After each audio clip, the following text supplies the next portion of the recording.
Hello, everyone, and welcome back to Nightmare Narratives. I can picture some of you already in bed, maybe some of you just getting home from work. Wherever you are, whatever time it is, I'm glad you're here. If this helps you relax or sleep, please like and subscribe. It means a lot. Now let's get you comfortable, and I'll tell you tonight's story.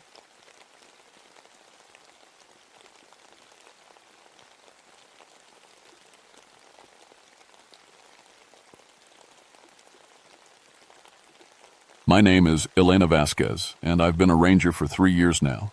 Before that, I was a detective for 19 years in Seattle. I came to Olympic National Park to get away from the city, away from the cases that kept me awake at night. But some things follow you no matter where you go. It was February 1979, and we were having the worst winter anyone could remember. The snow was 15 feet deep in some places, and the wind never stopped howling. I was stationed at Hurricane Ridge, completely cut off from the outside world. The radio had been dead for 2 weeks, and the nearest road was buried under so much snow that even snowplows couldn't get through.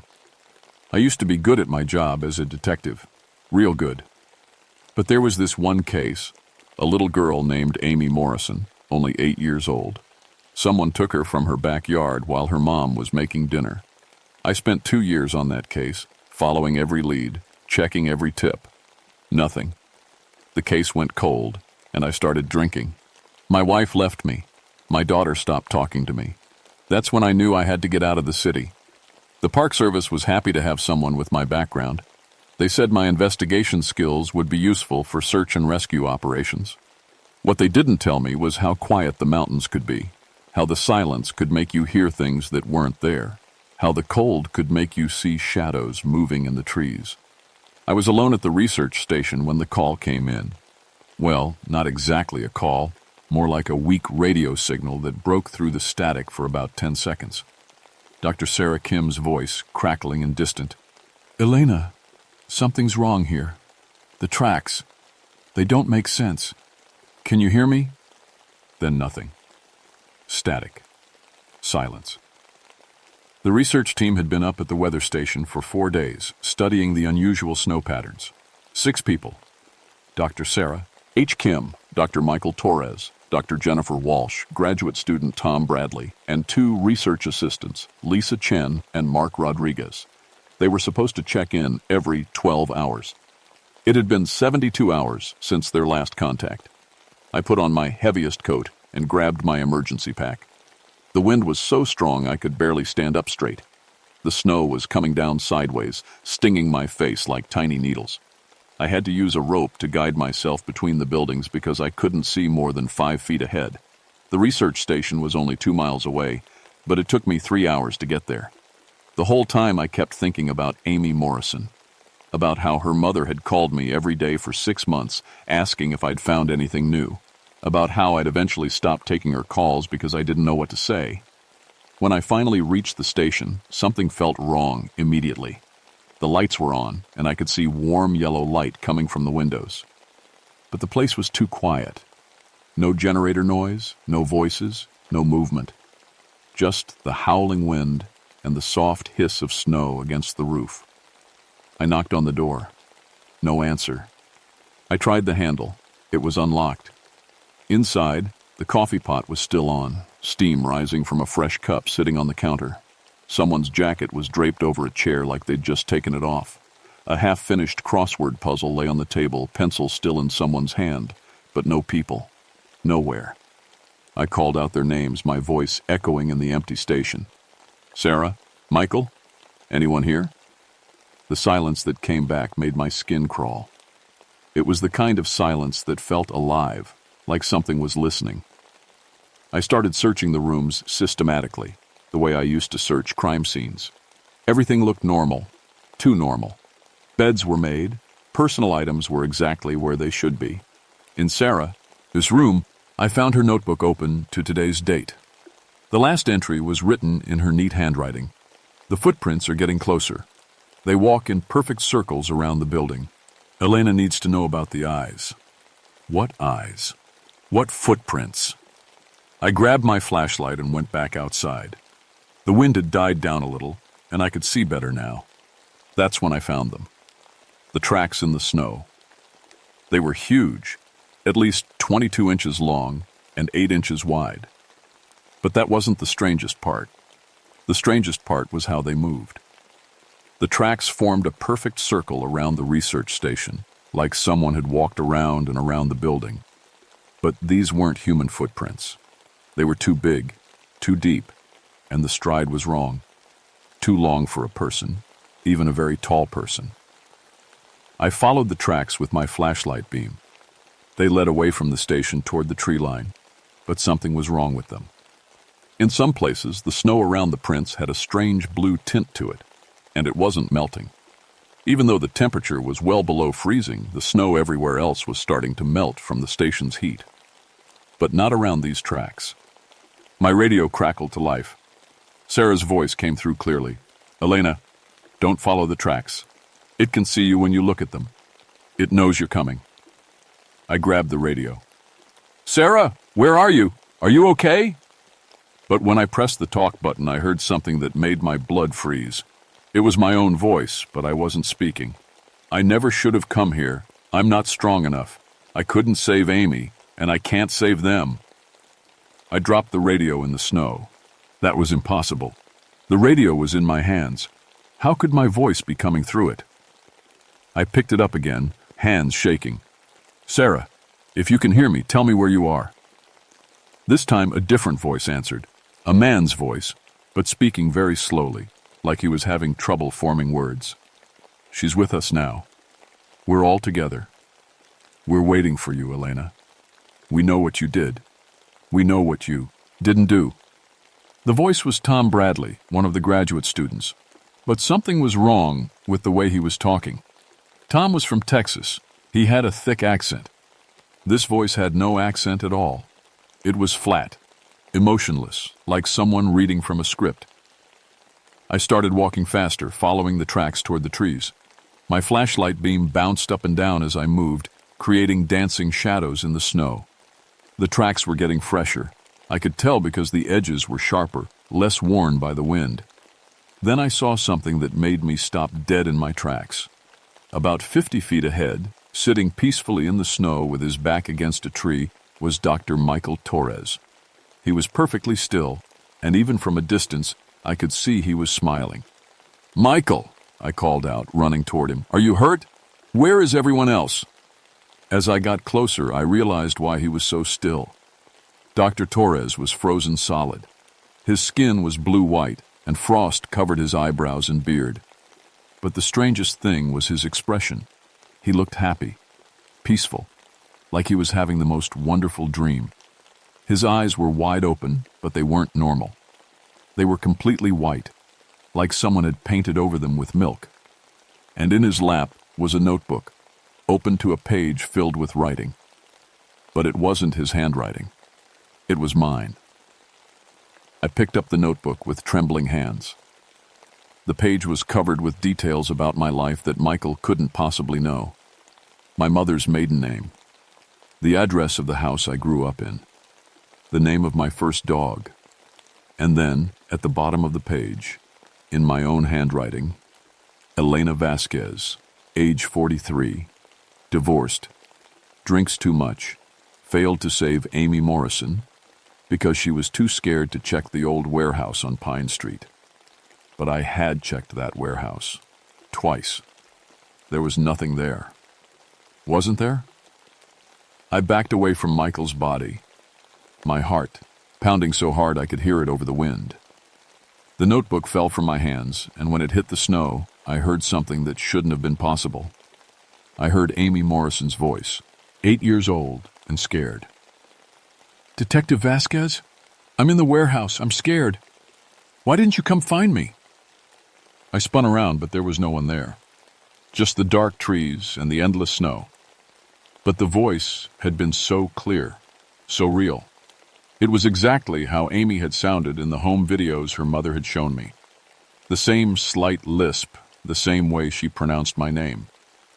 My radio crackled again. This time it was my ex-wife, Maria. "You were never there when we needed you, Elena. Always working, always chasing ghosts.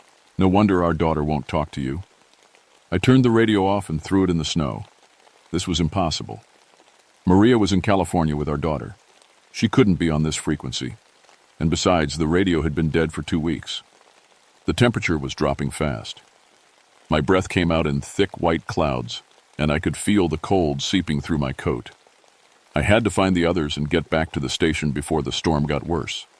But as I started walking deeper into the trees, following the strange tracks, I realized something that made my stomach turn. The tracks weren't just leading into the forest. They were leading in impossible directions. Some of them went straight up the trunks of trees, continuing 20 feet up before disappearing into the branches. Others seemed to go directly through solid rock faces, with no sign of disturbance. I found Dr. Jennifer Walsh about a quarter mile from the station. She was alive, but something was terribly wrong with her. She was sitting in the snow, rocking back and forth, whispering to herself. When I got close enough to hear what she was saying, I felt like I was going to be sick. She was reciting the details of every mistake I'd ever made as a detective, cases I'd missed evidence on, witnesses I'd failed to interview, leads I'd ignored because I was too tired or too drunk to follow up. She knew things about my work that I'd never told anyone, things that were buried deep in police files. "Jennifer," I said softly, kneeling down beside her. "It's Elena. Can you hear me?" She looked up at me, and I saw that her eyes were the same milky white as Michael's, but she was still alive, still breathing. "Elena," she whispered, "it's so beautiful. It shows you everything. All the things you've done wrong, all the people you've hurt, all the chances you've missed." "What shows you? What are you talking about?" "The one who remembers," she said, smiling that same peaceful smile. "It remembers everything, every thought, every fear, every regret. It feeds on them. It grows stronger." Behind me, I heard footsteps in the snow, slow, deliberate footsteps that were too heavy to be human. I turned around slowly, and for the first time I saw it. The creature was enormous, at least 9 feet tall, covered in white fur that seemed to glow in the moonlight. Its arms were too long, hanging down past its knees, and its hands ended in claws that looked like they could tear through steel. But the most terrifying thing was its eyes. They were completely black, like looking into deep holes in the world. And when I stared into them, I saw things I'd tried to forget. I saw Amy Morrison in the warehouse calling my name. I saw the door I'd been too scared to open because I heard strange noises inside. I saw myself walking away, telling myself I'd come back the next day with backup. I saw the newspaper article a week later. "Missing girl found dead in abandoned warehouse." The creature spoke, but it used my own voice. "You could have saved her. You heard her crying. You knew she was there, but you were afraid." "That's not true," I whispered, but even as I said it, I knew it was. The warehouse had scared me. I'd heard those noises, scratching, whimpering, like someone was trapped inside. But I'd convinced myself it was just rats or stray cats. The creature stepped closer, and I could feel a strange pressure in my head, like someone was rummaging through my thoughts. More memories came flooding back, memories I'd buried so deep I'd almost forgotten them. The time I'd falsified evidence to get a conviction, the witness I'd threatened to get a confession, the bribes I'd taken from small-time criminals. "You're not a good person, Elena," the creature said, still using my voice. "You're broken, guilty. That's why you came here. That's why you're alone." Jennifer was still rocking back and forth, but now she was crying. "It's so heavy," she whispered. "All the guilt, all the shame. I can't carry it anymore." The creature reached out with one massive hand and touched her forehead. Jennifer's crying stopped immediately. Her eyes went completely white, and that peaceful smile spread across her face again. But I could see something else now. Her hair was turning white, starting from the roots and spreading down. "Don't fight it," the creature said to me. "It's easier if you don't fight it. Let me take the pain away." I stumbled backward, my hand going to the gun on my belt. But I knew bullets wouldn't help with something like this. This wasn't a physical threat. It was something else entirely. Something that attacked your mind, your memories, your sense of who you were. As I backed away, I heard more voices in the darkness. Tom Bradley calling out, "Elena, help us! We're trapped in here!" Lisa Chen sobbing, "It won't let us go. It keeps showing us things." Mark Rodriguez screaming, "Make it stop! Please make it stop!" The creature was hurting me, I realized, using the voices of the research team to drive me deeper into the forest, away from the station, away from any hope of escape. And with each step, I felt the pressure in my head getting stronger, more insistent. It wanted me to remember. It wanted me to feel the full weight of every mistake I'd ever made, every person I'd failed to save, every moment I'd chosen the easy path instead of the right one. And the worst part was, I was starting to want to give in. The guilt was so heavy, so constant. What if the creature was right? What if letting it take the pain away was better than carrying it for the rest of my life?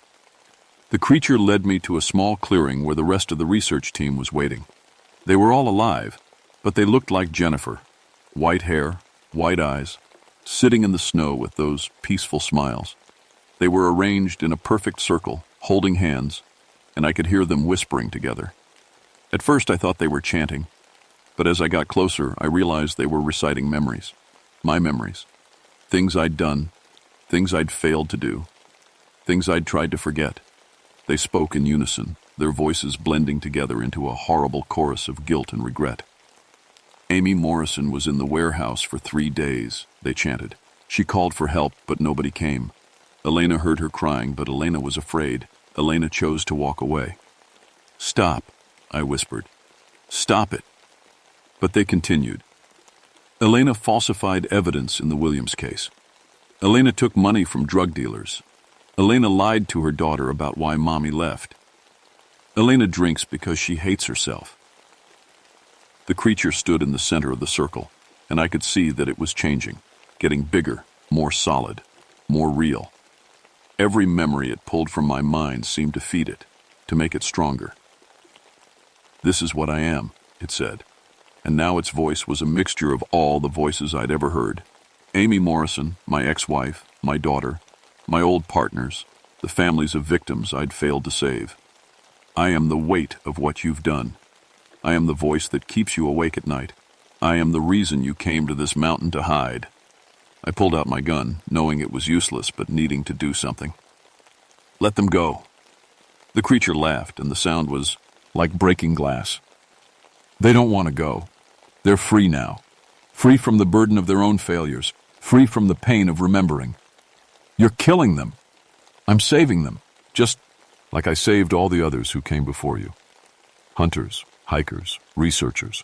They all carried their own guilt, their own shame. I took it away. I made them peaceful." The creature was right about one thing. The research team did look peaceful, but I could see something else in their faces now. They looked empty, hollow, like something essential had been drained out of them. "You're not taking their pain away," I said, understanding finally flooding through me. "You're taking their humanity, their memories, their experiences. That's what makes them who they are, even the bad memories." The creature's black eyes fixed on me. "You think pain is noble? You think suffering makes you strong? You've been destroying yourself with guilt for years. Let me end it." It reached out toward me, and I felt that pressure in my head again. But this time, I didn't fight it. Instead, I did something I'd never done before. I let myself remember everything, not just the bad things, but everything. Yes, I had failed to save Amy Morrison, but I had also saved dozens of other children over the years. Yes, I had made mistakes as a detective, but I had also brought killers to justice and given families closure. Yes, I had been a bad wife and mother, but I had also loved my family, even if I hadn't known how to show it. The memories came flooding back, all of them. The good and the bad, the successes and the failures, the moments of courage and the moments of cowardice. And for the first time in years, I felt something I'd forgotten existed. Forgiveness. Not from anyone else, but from myself. The creature stumbled backward, and I saw confusion in its black eyes. "No," it said, "you carry so much guilt, so much shame. Let me have it." "I am guilty," I said, standing up straighter. "I've made terrible mistakes. But I'm also human. I'm flawed and broken and trying to do better. And that's okay. The creature let out a sound like a wounded animal. Around the circle, the research team members began to stir, their empty smiles fading. Color was returning to their eyes. You don't get to take that away from me, I continued. The guilt, the regret, the pain, it's mine. It's part of who I am. It's what makes me want to be better. I thought about Amy Morrison, but not just about how I'd failed her. I thought about all the other children I'd saved because I was so determined never to fail like that again. I thought about my daughter and how maybe it wasn't too late to try to be a better mother. The creature was shrinking now, becoming less solid. You need me, it said desperately. Without me, you'll have to carry all that pain yourself. Yeah, I said. I will. But I'll also carry the love, the joy, the pride in the good things I've done. You can't have one without the other.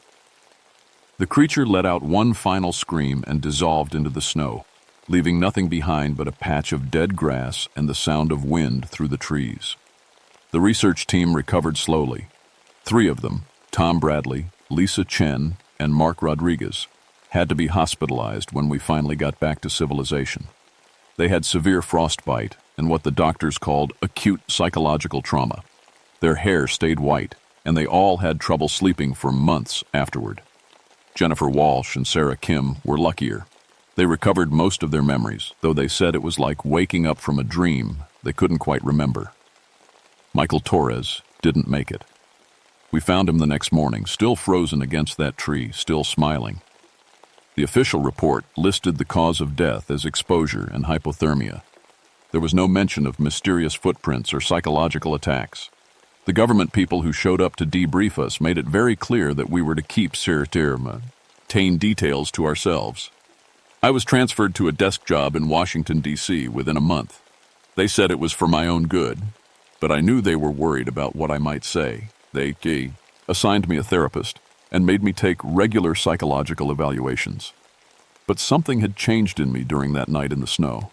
I found I could sense when people were carrying the kind of heavy guilt that creature had fed on. I could see it in their eyes, in the way they held their shoulders, in the way they spoke about their past. I started reaching out to them. Other cops, other rangers, people who'd made mistakes and were drowning in their own regret. I helped them the way I'd helped myself, by accepting that being human means being flawed, and that's okay. I called my daughter for the first time in 2 years. I told her I was sorry, that I'd been a bad mother, but that I wanted to try to do better. She cried, and so did I. We're taking it slow, but we're talking again. I still monitor missing persons reports, especially ones from remote areas where people might be isolated and vulnerable. I'm looking for patterns, groups of people who disappear and then turn up with psychological trauma and white hair. Because I know that creature wasn't unique. There are others out there feeding on human guilt and shame, but I also know they can be fought.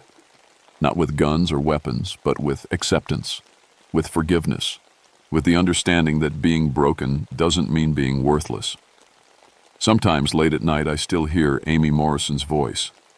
But now, instead of accusation, it sounds like forgiveness. It's okay, Detective Vasquez, she says. You did the best you could. And for the first time in years, I think maybe she's right. The mountains are still out there, still cold and silent and full of secrets. But I'm not afraid of them anymore. I'm not afraid of the darkness they hide, because I've learned that the scariest monsters are the ones we carry inside ourselves, and those monsters, at least, we can learn to live with.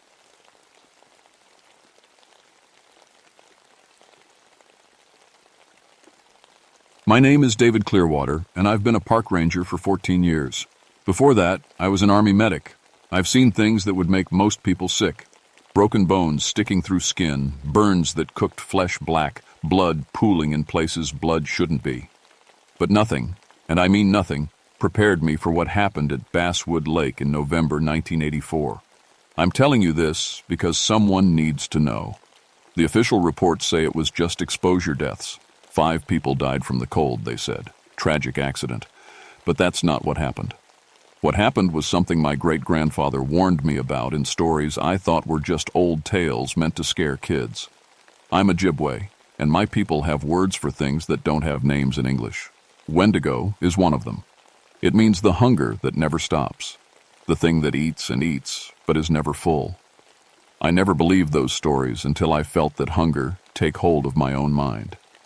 The Boundary Waters in November is no place for soft people. When the temperature drops to 30 below and the wind cuts through your jacket like a knife, you learn real quick what matters and what doesn't. Food, shelter, fire, that's all that keeps you alive. Everything else is just noise. My wife Rachel always worried about me out there. She's a nurse, so she knows what cold can do to a person. Our two boys, Tommy and Jake, they were 8 and 10 then. They'd wave goodbye from the kitchen window when I headed out for my shifts at the remote stations. Rachel would pack extra food, extra batteries, extra everything. "You never know," she'd say, kissing me goodbye. I was stationed at the Basswood Lake outpost that week, 40 miles from the nearest town, connected only by an ice road that was already getting sketchy. The lake had frozen early that year. By mid-November, there was already 2 feet of solid ice. Perf. Yak for ice fishing, if you were stupid enough to be out there when a cold snap was coming. The radio crackled to life on November 18th, just as I was settling in for the night. It was dispatch, and Jenny's voice sounded tight with worry. "David, we've got a situation at the north end of Basswood. Ice fishing party, 5 men. They're not responding to calls. Families are worried sick." I checked my watch. 8:30 p.m. The sun had been down for hours, and the temperature was dropping fast. The Weather Service had put out blizzard warnings for the next 2 days. "How long have they been out there?" I asked. "Since this morning. They were supposed to check in at 6. Nothing." Ice fishing parties don't just disappear. These weren't city folks. They were locals who knew the lake, knew the ice, knew what they were doing. Or should have. "I'll head out at first light," I said. "David," Jenny's voice dropped. "There's something else. We got a call from Jim Bradley about an hour ago.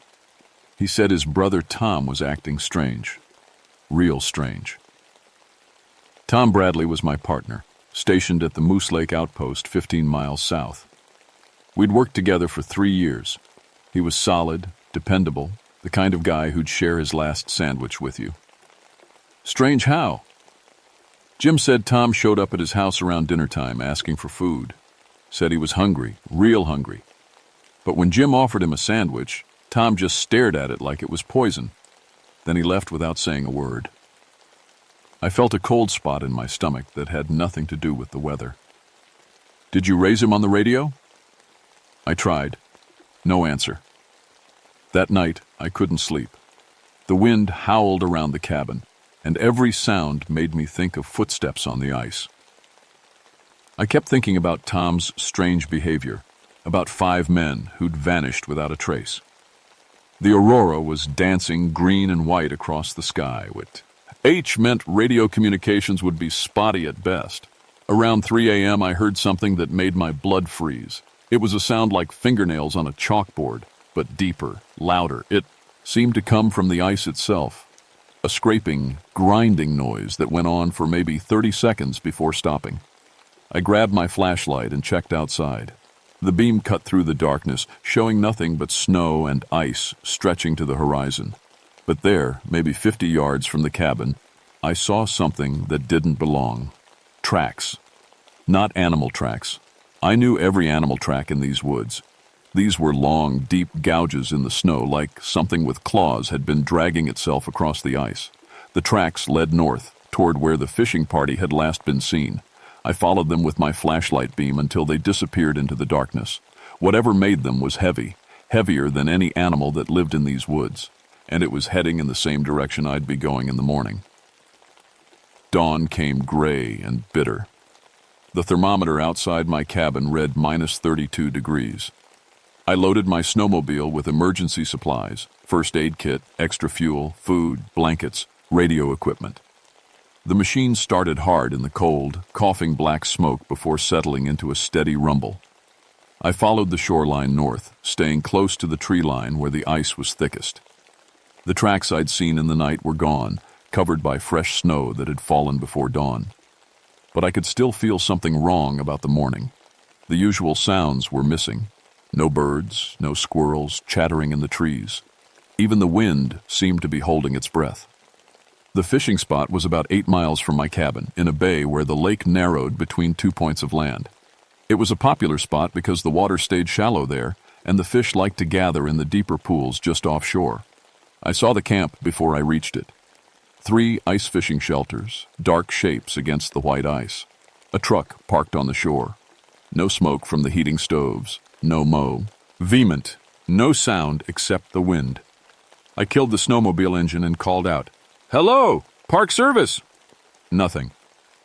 I walked to the nearest shelter, a plywood box painted bright red.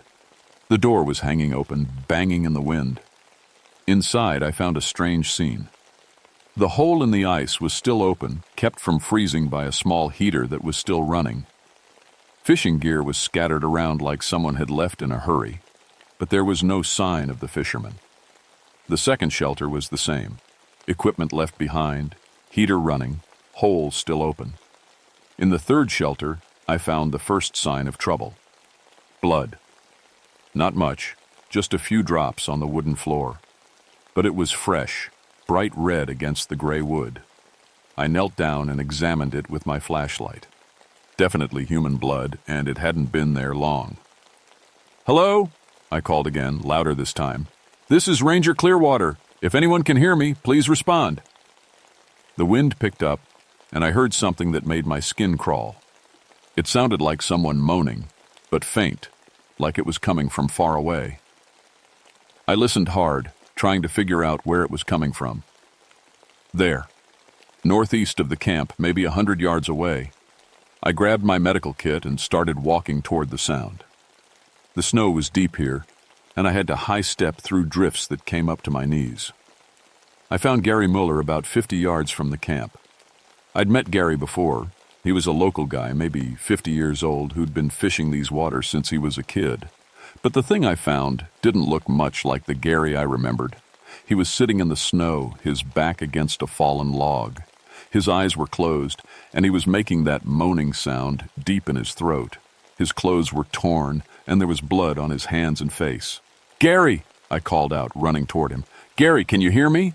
When he opened his eyes, I stopped dead in my tracks. They were completely black. Not the iris or the pupil. The whole eye, like someone had filled them with ink. "So hungry," he whispered, his voice rough and broken. "So very hungry." I approached slowly, my medical training kicking in. Hypothermia could cause disorientation, hallucinations, strange behavior. Maybe whatever had happened to his eyes was some kind of frostbite injury. "Gary, it's David Clearwater. I'm here to help you. Can you tell me where the others are?" He looked at me then, and I saw something in those black eyes that made my blood run cold. Intelligence, awareness, and something else. A hunger so deep and desperate it felt like a physical thing. "They're feeding," he said. "Down below. In the dark. They're so lucky." "Who's feeding, Gary? Where are the others?" He held up his hands, and I saw what I'd thought was blood on his fingers. It wasn't blood. It was his own flesh. He'd been gnawing on his fingertips, eating his own frozen skin. "You could feed too," he said, his voice suddenly eager. "It helps with the hunger. Not much, but it helps." I reached for my radio, but Gary moved faster than any hypothermia victim should have been able to move. He grabbed my wrist with both hands, and his grip was like ice. "The hunger," he whispered. "Can you feel it? It's starting in you too. I can smell it." And God help me, I could feel it. A gnawing emptiness in my stomach that I hadn't noticed before. When had I last eaten? I'd had coffee that morning, but I couldn't remember eating anything. The hunger hit me like a wave, so intense it made me dizzy. "That's it," Gary said, smiling. His teeth were stained with his own blood. "Let it grow. Let it take you. It's so much easier than fighting."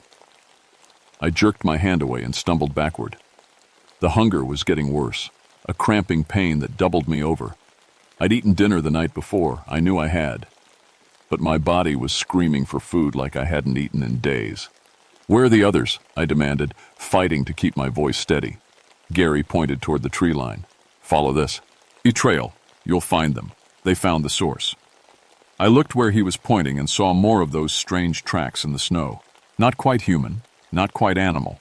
They led into the woods, toward a rocky outcropping that I'd never noticed before. "Gary, I need you to come with me. I'm going to get you help." He laughed, a sound like breaking glass. "Help? The only help is feeding. And you can't stop it now. It's in you. It's in all of us." He was right about one thing. The hunger was getting worse. My hands were shaking and I could feel sweat beading on my forehead despite the cold. I'd never felt anything like it. I tried to help Gary to his feet, but he fought me, scratching at my hands with his chewed fingernails. "I have to stay here," he said. "I have to wait for them to come back. They promised they'd share." "Share what?" His black eyes fixed on mine. "The meat," he whispered. "The sweet, warm meat." That's when I heard the sound from the woods. A howl, but not like any animal I'd ever heard. It was deep and hollow, like wind blowing through a cave. And underneath it, I heard something else. Laughter. Human laughter. I left Gary sitting in the snow and followed the tracks toward the tree line. The hunger was getting worse with every step, a burning pain in my gut that made it hard to think straight. I kept my hand on my radio, but every time I tried to call for backup, I got nothing but static. The tracks led to a gap between two large boulders that I'd never seen before, even though I'd been working this area for years. The opening was just wide enough for a person to squeeze through, and it was dark inside. Too dark. I clicked on my flashlight and peered into the opening. The beam showed a narrow passage that seemed to go deeper into the rock than should have been possible. The walls were covered with ice, but not the normal clear ice you see in winter. This ice was dark, almost black, with things frozen inside it. Things that looked like bones. "Hello?" I called into the passage. "This is Park Service. If anyone's in there, please respond." My voice echoed back strangely, like it was coming from much farther away than it should have. And then I heard an answer. "David? David, is that you?" It was Tom Bradley's voice, but something was wrong with it. It sounded hollow, like he was talking through a pipe. "Tom, where are you?" "Down here, partner. Come on down. You've got to see this." I squeezed through the opening and into the passage. The floor was slick with that same dark ice, and I had to move carefully to keep from slipping. The air was colder here than outside, so cold it hurt to breathe. The passage opened into a larger chamber about 30 feet down. My flashlight beam swept across ice-covered walls and a ceiling that disappeared into darkness above. And there, standing in the center of the chamber, was Tom Bradley. At least I thought it was Tom. He was wearing Tom's clothes, had Tom's face, but something was very wrong. His skin was pale, almost blue, and his eyes were the same solid black as Gary's had been. "Tom, thank God," I said, stepping into the chamber. "What happened? Where are the others?" He smiled, and I saw that his teeth were stained dark. "The others are here, David. They're all here, and they're so happy now." That's when I saw them. 4 shapes huddled against the far wall, sitting in a circle. The missing fishermen. But they weren't moving, weren't breathing. They were frozen solid, their eyes black holes in their faces. "Jesus, Tom, what happened to them?" "They fed," he said simply. "They ate, and now they're satisfied. For the first time in their lives, they're truly satisfied." I reached for my radio again, but Tom was suddenly right beside me. I hadn't seen him move, but there he was, his ice-cold hand on my wrist. "Don't," he said softly. "You don't understand yet, but you will. The hunger is growing in you. I can see it. Soon you'll understand everything." He was right. The hunger was getting worse, a clawing desperation that made my hands shake. But it wasn't normal hunger. No amount of food would fix this. I knew that somehow, the way you know things in nightmares. "Tom, we need to get out of here. We need to get help." "Help?" He laughed, the same broken glass sound Gary had made. David, we are the help. We're going to help so many people. The hunger will spread, and everyone will know what it feels like to be truly empty, and then they'll know what it feels like to be truly full. I backed toward the passage, but Tom moved to block my way. Behind him, I heard something that made my blood freeze. The frozen bodies were moving, not breathing, not alive, but moving. Their heads turned toward me in unison, and their black eyes fixed on mine. "Stay," one of them said in a voice like wind through broken glass. "Feed with us." "Tom, this isn't you. Something's wrong here. Something's finally right," he interrupted. "For the first time in my life, everything is right. The hunger is pure, David. It's honest. It doesn't lie to you about what you need." The frozen men started to stand up, their movements jerky and wrong. Ice cracked and fell from their clothes as they moved. They were all smiling now, the same dark-stained smile Tom wore. "You can't leave," Tom said. "Not now. Not when you're so close to understanding." I turned and ran for the passage, but something grabbed my ankle. I looked down to see a hand reaching up from the ice beneath my feet. The fingers were black with frostbite, but they were strong, pulling me down toward the frozen floor. More hands broke through the ice around me.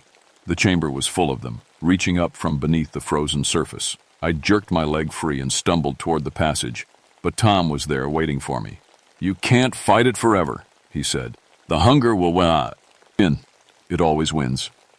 I shoved past him and squeezed through the opening. Behind me, I heard laughter, the sound of ice cracking, and something else, something big, moving in the darkness, ran through the woods, my breath coming in ragged gasps. The hunger was so bad now that I could barely think. Every step was agony, and I kept thinking about the food back at my cabin. But I knew somehow that normal food wouldn't help. The hunger was for something else, something I didn't want to think about. I made it back to my snowmobile and tried to start it. Nothing. The engine was dead, frozen solid. I tried the radio. Static. I was 40 miles from help on foot in 30 below weather, and the hunger was getting worse. That's when I saw them coming through the trees. Tom and the others, moving in a line through the snow. They weren't walking normally, they were gliding, their feet barely touching the ground. And behind them, something else was moving. Something tall and dark that seemed to suck the light out of the air around it. I grabbed my emergency pack and started running toward the lake. Maybe I could make it to another ranger station, maybe I could find help, but even as I ran, I knew it was too late. The hunger was too strong now, and whatever was behind me was getting closer. I could hear it breathing. I ran out onto the ice, my boots slipping on the frozen surface. Behind me, I could hear them coming, Tom and the others, and something else that moved with a sound like breaking branches. The hunger was so bad now that I could barely see straight. My vision kept blurring, and I kept thinking about meat. Raw, bloody meat. The kind of thoughts that should have made me sick, but instead made my mouth water. I stumbled and fell, my hands hitting the ice hard. When I looked up, they were there. Tom and the 4 fishermen standing in a semicircle around me. Their black eyes reflected the starlight like mirrors. "You can't run from it," Tom said. "The hunger is part of you now. It's part of all of us." "Tom, please," I gasped. "This isn't you. Fight it." "Fight it?" He laughed. "David, this is the most free I've ever felt. The hunger is honest. It tells you exactly what you need." That's when I saw it. The thing behind them. It was 12 feet tall, maybe more. Its body was skeletal, covered in black skin that looked like it had been burned and frozen at the same time. Its arms hung down to its knees, ending in claws that were longer than my fingers. But it was the face that made me scream. Human. Almost human, but stretched and twisted with yellow teeth that were too long and too sharp. And its eyes, not black like the others, but white, completely white, like snow. "Wendigo," I whispered, and the word felt like ice in my mouth. The thing's head snapped toward me when I said the name. It opened its mouth and let out a sound that was part howl, part scream, The sound hit me like a physical blow, and I felt something break inside my mind. Suddenly, I was somewhere else. I was in my kitchen at home, and Rachel was there, and Tommy and Jake. They were sitting at the table, and they looked so good, so warm and soft and alive. The hunger roared up in me, and I took a step toward them. "Daddy?" Tommy said, his voice small and scared. "Why are you looking at us like that?" I reached out for him, and he screamed. The vision shattered, and I was back on the ice. The Wendigo was right in front of me now, its white eyes staring into mine. When it spoke, its voice was like wind through dead leaves. "You understand now," it said. "You feel what they feel. The hunger that never ends, the need that can never be satisfied, except in one way." "No," I said, but my voice was weak. The hunger was so strong now that I could barely stand. "Yes," it hissed. "You know what you need, what you've always needed. The sweet meat, the warm blood. Take it, feed, be satisfied." I thought about Rachel, about my boys. The hunger made them look so tempting, so perfect. All I had to do was go home and the pain would stop. But then I heard something else. A voice from far away speaking in Ojibwe. My grandfather's voice telling me the old stories. Stories about the Wendigo, about the hunger that drove men to madness. But also stories about how to fight it. Fire, sage, the old prayers. I reached into my emergency pack with shaking hands and pulled out a small bundle of sage I always carried. My grandfather had given it to me when I first became a ranger, told me it would protect me from the spirits that haunted the deep woods. The Wendigo saw what I was doing and let out another scream. "You cannot fight what you are becoming," it said. "The hunger is in you now. It will never leave." I found my lighter and tried to ignite the sage. My hands were shaking so badly I could barely hold it. The flame guttered and died. The Wendigo laughed. "You are mine now," it said. "You and your family. I can smell them on you. I will visit them next." That's when the anger hit me. Not the hunger. Something else. Something clean and bright and human. This thing wanted to hurt my family, my boys. I tried the lighter again, and this time the sage caught fire. The smoke rose up into the cold air, and the Wendigo stumbled backward like I'd hit it. "In the name of my ancestors," I said, in Ojibwe, the words coming back to me from childhood. "In the name of the spirits that protect the living, I banish you back to the darkness." The Wendigo screamed and clawed at the air. Where the smoke touched it, its skin began to steam and bubble. Tom and the others fell to their knees, clutching their heads. But the sage was small, and it was burning fast. I needed more time, more fire. I grabbed the emergency flare from my pack and pulled the trigger. Red fire exploded into the night, and the Wendigo shrieked in pain. "You cannot destroy me," it howled. "I am eternal. I am the hunger that lives in every heart." "Maybe," I said, advancing on it with the flare. "But you're not welcome here." I threw the flare at the creature's feet. Though a red fire spread across the ice, and the Wendigo began to sink into the frozen surface like it was water. Its white eyes fixed on mine one last time. "I will remember you," it said, "and I will return." Then it was gone, pulled down into the ice.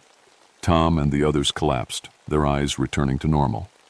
The hunger in my own stomach faded to a dull ache, but I knew it would never completely go away. The official report listed 5 deaths from exposure. Gary Mueller and 3 of the fishermen died that night. The cold took them before I could get help. Tom Bradley survived, but he was never the same. He quit the ranger service and moved to Florida, said he couldn't stand the cold anymore. They made me sign papers, told me never to talk about what really happened. The cave where I'd found the bodies was gone when the rescue team arrived. Just solid rock, like it had never been there. The only proof was the strange burns on the ice where the Wendigo had disappeared. I kept working as a ranger, but everything was different now.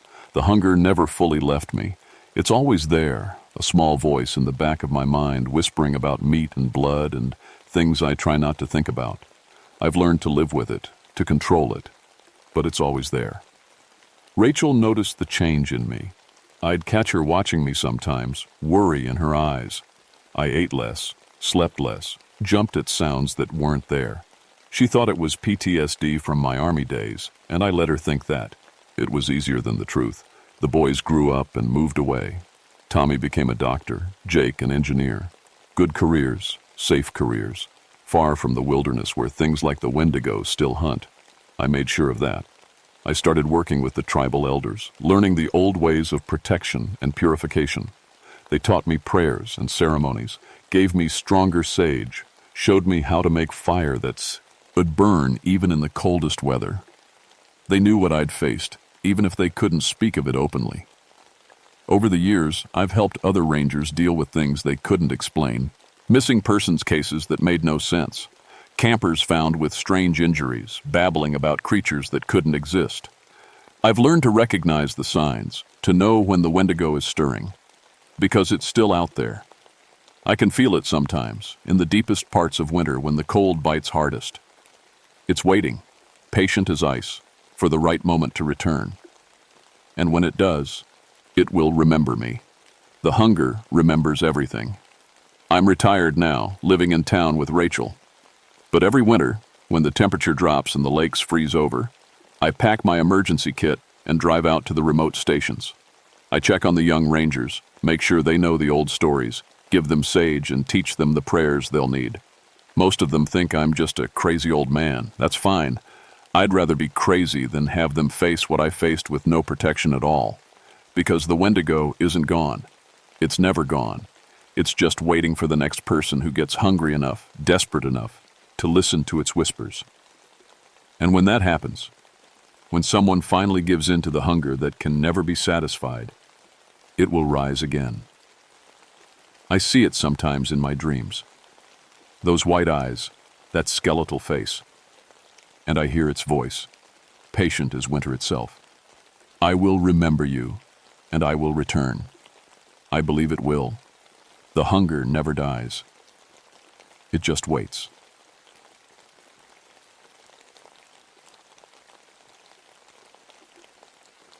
My name is Alexandra Stone, but everyone calls me Alex. I'm a park ranger in the Superior National Forest up in Wisconsin, and I've been doing this job for 3 years now. Before that, I spent 10 years in the Army Special Forces. I thought I'd seen everything that could scare a person. I was wrong. It was October 1988, right in the middle of deer hunting season. The woods were full of orange vests and the crack of rifle shots echoing through the trees. I was patrolling the Gunflint Trail area, checking hunting licenses and making sure nobody was doing anything stupid. It's a big job for one person, but that's how we did it back then. My backup was 25 miles away in Grand Marais, and the radio barely worked in the thick forest. The morning started normal enough. Crisp autumn air, leaves crunching under my boots, and that sharp smell of pine and dying leaves. I love this time of year. The forest feels alive, like it's getting ready for winter's long sleep. But something felt different that morning. The birds were too quiet. Even the squirrels seemed nervous. I had my own reasons for wanting to stay busy. My ex-husband Rick was trying to get custody of my 8-year-old son Danny. The court date was coming up, and Rick's lawyer was painting me as an unfit mother because of my dangerous job. The truth was, Rick drank too much and had a temper, but he was good at hiding it from judges. Danny was everything to me. I couldn't lose him. Around 9 in the morning, I got a call on my radio. Hunters had found something strange about 2 miles north of my position. The voice was shaky, scared. That wasn't unusual during hunting season. City folks got spooked by everything from owl calls to their own shadows. But this guy sounded different. He sounded like he'd seen something real. I hiked through the thick woods following the logging road until I found the hunters. 3 men in their 50s, all wearing bright orange vests. They were standing around looking pale and jumpy. One of them, a big guy named Pete, pointed toward a clearing about 50 yards away. "We found it over there," he said. At first we thought it was just deer bones, but then we looked closer. I walked over to investigate. What I found made my stomach turn. It was a deer kill, but not like any I'd seen before. The animal had been torn apart, but not by a normal predator. The bones were arranged in a pattern, a perfect circle with smaller bones making lines that looked almost like symbols. "Bears don't do this," Pete said, following me. "And wolves don't hunt like this anymore. Haven't for 50 years. I knelt down next to the bones. He was right. This wasn't natural. The cuts were too clean, too precise, and there was something else. Around the circle I could see tracks. Wolf tracks, but bigger than any wolf I'd ever seen. Some of them looked normal, but others looked wrong. Like they started as wolf paws, but changed into something else. I stood up and brushed off my knees. "I'll file a report," I told the hunters. "Probably just some sick person playing games." But I didn't believe that. In my 10 years of military service, I'd learned to trust my instincts. And right now, every instinct I had was screaming that something was very wrong in these woods. The hunters packed up and left, but I stayed behind. I took pictures of the bone circle and the tracks. As I worked, I felt like I was being watched. I kept looking over my shoulder, but I never saw anything except trees and shadows. Still, the feeling wouldn't go away. When I finally headed back to my truck, the sun was starting to set. The woods grew darker and quieter. That's when I heard it for the first time, a sound that would haunt my dreams for years to come. It was a howl, but not lit. Any wolf or dog I'd ever heard. It was deeper, more intelligent, like it was trying to communicate something specific. The howl was answered by another one, then another. Soon the whole forest was filled with the sound. But these weren't random animal calls. They had a pattern, a rhythm, almost like they were talking to each other. I got in my truck and drove home to my little cabin on the lake. Danny was spending the week with my mother while I worked the busy hunting season. I was glad he wasn't there that night. I kept hearing those howls in my head, and I couldn't shake the feeling that something was coming, something that knew I was there. The next morning, I woke up to my radio crackling with emergency calls. A hunting party hadn't checked in the night before, and their families were worried. I grabbed my gear and headed out to their last known location, about 5 miles deeper into the forest. I found their camp just after sunrise. 3 tents, a cold fire pit, and gear scattered everywhere. But no hunters. It looked like they'd left in a hurry, but their rifles were still there. No hunter leaves his gun behind. I called out their names. "Jim, Dave, Tony." My voice echoed through the empty woods. No answer. I started following the tracks leading away from the camp. They were human boot prints at first, but they were mixed with those same oversized wolf tracks I'd seen the day before. The humans were running. The wolves were chasing. About half a mile from the camp, I found the first body. Jim was a local guy I knew from town. He was lying face down in a pile of leaves, his orange vest torn to shreds. At first I thought he'd been mauled by a bear, but the wounds were all wrong. Bears attack with claws and teeth, leaving ragged tears. These cuts were precise, almost surgical. But the strangest thing was his position. He wasn't just thrown down like an animal would do. He was placed there, arranged. His arms were spread out in a specific pattern, and his rifle was standing upright next to him like a grave marker. I radioed for backup and thieves, a coroner, but I kept following the trail. I had to find Dave and Tony. The tracks led deeper into the forest, to places where the trees grew so thick that barely any sunlight got through. I found Dave about a quarter mile later. He was hung upside down from a tree branch, about 10 feet off the ground. No bear or wolf could do that. It would take human intelligence and strength to hoist a grown man that high. But the claw marks on his body were definitely from an animal. I was starting to feel sick. In the Army, I'd seen combat. I'd seen what people could do to each other. But this was different. This was something trying to copy human behavior while still being an animal. It was like watching a nightmare try to be real. I kept searching for Tony, but I never found him. What I found instead was something worse. In a small clearing, I discovered what looked like a camp, but not a human camp. There were sleeping areas made of pine branches and leaves arranged in a perfect military formation. Someone had built lean-tos and fire pits in a defensive pattern that I recognized from my Special Forces training. In the center of the camp was a pile of human belongings, wallets, watches, pieces of clothing. Some of it looked fresh, but other items were old and weathered. This thing, whatever it was, had been killing people for a long time. I was taking pictures when I heard a branch snap behind me. I spun around, my hand going to my service pistol. Standing at the edge of the clearing was the biggest wolf I'd ever seen. It was at least 4 feet tall at the shoulder, with thick black fur and yellow eyes that seemed to glow in the dim light. But it wasn't just standing there like a normal wolf. It was watching me, studying me, and I could swear it was thinking. We stared at each other for what felt like hours, but was probably only seconds. Then, slowly, the wolf stood up on its hind legs. It rose to its full height, nearly 7 feet tall, and I saw that its front paws had changed. They looked more like hands now, with long fingers ending in sharp claws. I drew my gun, but the thing was already moving. It dropped back to all fours and disappeared into the trees faster than anything that big should be able to move. I fired 2 shots into the woods, but I knew I'd missed. My hands were shaking as I holstered my gun. I'd seen a lot of things in my life, but nothing like this. This was something that shouldn't exist.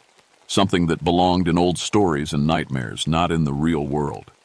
I called for backup again, but the radio was just static. I was alone in the woods with something that was smart enough to set traps and strong enough to kill grown men. Something that could walk on 2 legs like a human but move like a wolf. I started hiking back toward my truck, but I wasn't alone. I could hear them following me. Not one, but several. They were moving through the trees parallel to the trail, staying just out of sight. Every now and then I'd catch a glimpse of black fur or yellow eyes, but they never came close enough for a clear shot. They were herding me, driving me toward something.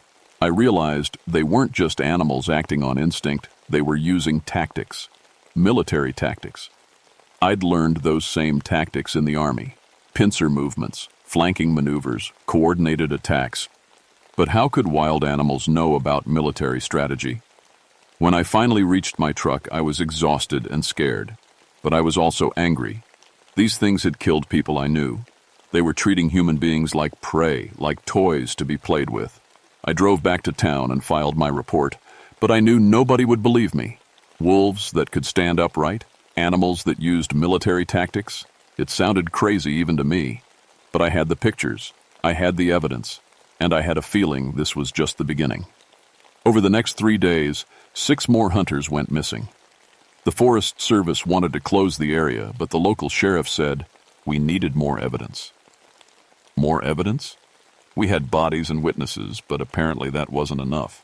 I started patrolling alone against orders. I knew these woods better than anyone, and I knew something was hunting in them, something that was getting bolder. On the 4th night, I decided to stake out the area where the first attack happened. I found a good spot on a ridge overlooking the valley where I could see the old logging roads and trails. I had my rifle, my pistol, and a pair of night vision binoculars I'd kept from my army days. Around midnight, I saw them. They moved like shadows through the trees, but there were at least 8 of them. They were traveling in formation, 2 scouts in front, the main group in the middle, and rear guard bringing up the back. Perfect military patrol formation. But they weren't human. Through my binoculars, I could see they were the same wolf creatures I'd encountered before. Big, black, and moving with purpose. They stopped at the edge of a clearing and seemed to be communicating with each other. No sounds that I could hear, but they were definitely coordinating. Then I saw what they were hunting. A family of campers had set up in the clearing below. Parents and 2 teenage kids sleeping peacefully in their tent. They had no idea what was coming for them. I had to do something. I couldn't just watch these things kill innocent people. I started working my way down the ridge, trying to stay quiet. But I was still 200 yards away when the attack started. The creatures moved with deadly precision. 2 of them cut the guy lines of the tent, collapsing it on the sleeping family.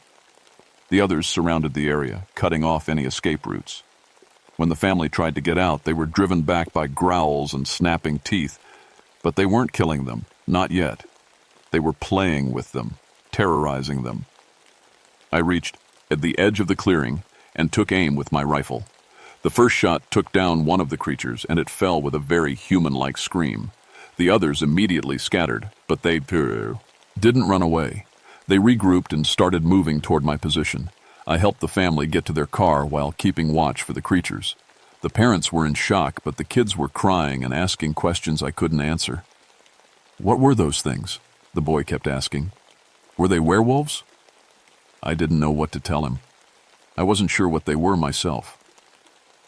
After the family drove away, I was alone again, but I could feel the creatures watching me from the darkness. They were angry now. I'd interfered with their hunt, and they wanted payback. I made it back to my truck, but barely. They followed me the whole way, sometimes getting close enough that I could smell their wet fur and hear their heavy breathing. They were testing me, seeing how I'd react. When I got home, I found my front door open. My house had been searched, but nothing was taken. Whoever did it was looking for something specific. Or maybe they just wanted me to know they could get to me anytime they wanted. I called my mother to check on Danny. He was fine, but she said he'd been having nightmares about bad wolves for the past few nights. How could he know about that? I hadn't told anyone about what I'd seen. The next morning, I found tracks in my yard. The same oversized wolf prints I'd been seeing in the forest, but these led right up to my bedroom window. Something had been watching me sleep. I was scared, but I was also getting mad. These things were making it personal. They were threatening my son, my home, my life, and I was the only one who seemed to be able to stop them. I spent the day gathering supplies, silver bullets. I'd heard the old stories about werewolves and silver. I melted down some old jewelry and made my own ammunition. I also put together a kit of explosives using supplies from the ranger station. If these things wanted a war, I'd give them one. That night, I didn't wait for them to find me. I went looking for them. I found their main camp in a deep valley about 10 miles from town. It was bigger than I'd expected, maybe 20 creatures living in a complex of shelters and fire pits. They'd built it like a military base with defensive positions and clear fields of fire. But the strangest thing was that some of them were wearing clothes, military uniforms, torn and dirty but still recognizable. One of them was wearing dog tags. I realized these weren't just animals. They were people. Or they used to be people. Soldiers, maybe, who'd been changed into something else. But how? And why? I was trying to figure out what to do when I heard a voice behind me. A human voice, speaking perfect English with a military accent. "You're quite the tactician, Sergeant Stone. I'm impressed." I turned around slowly. Standing behind me was the biggest of the creatures, but he was different from the others. He was wearing a full military uniform, captain's bars on his collar. His face was still mostly human, but his eyes were yellow and his teeth were sharp. "I know who you are," he continued. "Alexandra Stone, former Special Forces, now playing park ranger. You've been interfering with our operations." "What are you?" I asked, keeping my hand near my gun. He smiled, showing those sharp teeth. "We're what happens when military science goes too far. A classified experiment in creating the perfect soldier, enhanced strength, speed, intelligence, the ability to work as a pack, but there were side effects. You're killing innocent people." "We're recruiting," he said. "We need fresh blood, new soldiers for our pack, and you, Sergeant Stone, would make an excellent addition." I knew I was in trouble. These weren't just monsters, they were organized, intelligent, and they had a plan, and somehow I was part of it. The captain, that's what he wanted me to call him, led me deeper into their camp. I went along with it because I needed to understand what I was dealing with, but I kept my hand on my gun, loaded with those silver bullets. "You want to know the truth?" he said as we walked. "We were part of Project Moonlight, a joint military operation to create enhanced soldiers using unconventional methods. We volunteered for it, thinking we were serving our country." He stopped next to a fire pit where several other creatures were gathered. They looked at me with hungry eyes, but they didn't attack. They were waiting for orders. "The scientists injected us with a serum made from wolf DNA and something else, something old, something that came from the local Indian tribes. They called it the Bear Walker Curse, but they thought they could control it, make it work for them." "What went wrong?" I asked. Everything. His voice was bitter. The transformation was supposed to be temporary. A few hours at most. But it became permanent. We couldn't change back. And the hunger, the need to hunt, it never goes away. I looked around the camp. These creatures had been people once, soldiers like me. They'd trusted their commanders and gotten turned into monsters. That's why we need you, the captain continued. We need someone who understands military tactics, someone who can help us plan bigger operations. You've seen what we can do with just hunting and killing. Imagine what we could accomplish with proper leadership. You want me to help you kill more people? I want you to help us survive, and to get revenge on the people who made us this way. He gestured to one of the other creatures who brought over a metal case. Inside was a syringe filled with dark liquid. 1 injection, the captain said. You'll keep your human intelligence, but you'll gain our strength and abilities. You'll be able to protect your son from anyone who tries to hurt him, including your ex-husband. For a moment, I was tempted. The thought of being strong enough to protect Danny from Rick, from anyone who wanted to hurt him, it was appealing. But I knew it was wrong. These things weren't protecting anything. They were killers. No, I said firmly. I won't become a monster. The captain's expression hardened. Then you're of no use to us, but you know too much to be allowed to leave. He howled, a sound that was part human scream and part wolf cry. The other creatures began to circle me, their eyes glowing in the firelight. I could see their muscles tensing, getting ready to attack. I drew my gun and fired. The silver bullet caught the captain in the chest, and he howled in pain. But he didn't go down. He was hurt, but still coming for me. I ran. I had no choice. There were too many of them, and I only had 6 bullets left. I crashed through the underbrush, following a stream that I knew led back toward the main road. Behind me, I could hear them following. They were faster than me, but they were being careful. They'd learned to respect my gun. I reached a small waterfall where the stream dropped down a rocky cliff. I could climb down, but it would be slow and dangerous. If they caught me on the rocks, I'd be helpless. I had an idea. I pulled out the explosives I'd prepared earlier, 3 homemade bombs with timer fuses. I set them around the top of the waterfall and started the timers. 30 seconds. Then I jumped. The water was freezing cold and deeper than I'd expected. I went under and came up sputtering, but I was alive. Above me, the creatures were howling with rage. They'd lost my scent at the water. 10 seconds later, the bombs went off. The explosions brought down half the cliff face, blocking the path and hopefully taking out some of my pursuers. But I knew it wouldn't stop them all. I had to get to my truck and get help. I made it back to the main road just as the sun was coming up. My truck was where I'd left it, but so was the captain. He was bleeding from the goo. Unshot wound, but he was still alive, still dangerous. You can't run forever, he snarled. We'll find you. We'll find your son, and we'll make you watch as we tear him apart. That's when I lost it. Nobody threatens my child. Nobody. I emptied my remaining bullets into him, and this time he went down. But as he died, he was laughing. You think you've won? There are others. Other experiments, other packs.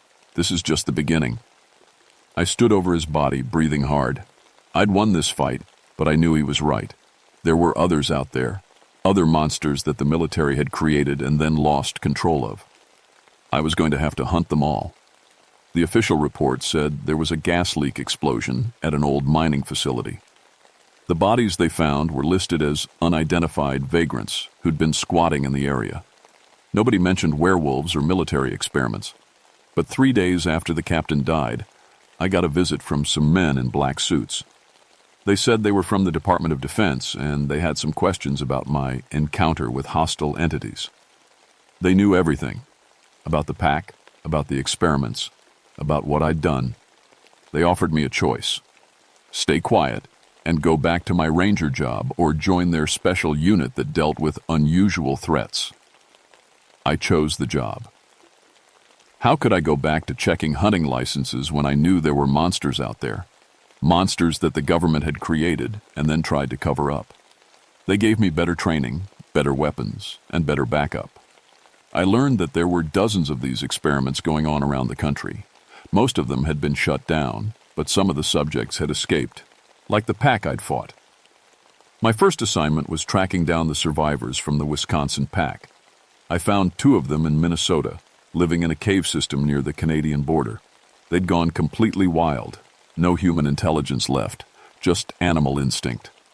I put them down with silver bullets and tried not to think about the fact that they'd been people once. The Court C, Ace with Rick, went better than expected. Somehow, all the evidence of his drinking and abuse mysteriously appeared in the court files. The judge awarded me full custody of Danny, and Rick didn't even fight it. He just packed up and left town. I suspect my new employers had something to do with that. Danny still has nightmares sometimes, but they're getting better. He doesn't remember much about that week, but he knows something bad happened. I've told him I have a new job that requires me to travel, but he doesn't ask too many questions. Kids are smart. They know when adults are hiding something important. I've been doing this job for 6 months now, and I've learned a lot. There are things out there that most people can't even imagine. Things that were created in government labs and then set loose on the world. Things that hunt in the shadows and feed on human fear. But I've also learned that they can be stopped. It takes special weapons, special training, and special people who are willing to do what's necessary. People like me. The captain was right about one thing. This was just the beginning. There are more packs out there, more experiments, more monsters. And I'm going to find them all. Some nights, when I'm alone in the forest, tracking something that shouldn't exist, I wonder if I'm becoming a monster myself. The job changes you. It has to. You can't hunt monsters without becoming a little bit like them. But then I think about Danny, and about all the innocent people who don't know what's out there. They deserve to be protected. They deserve to sleep safely in their beds without worrying about things that go bump in the night. So I keep hunting, I keep fighting, and I keep the monsters in the shadows where they belong, because somebody has to. And that somebody is me.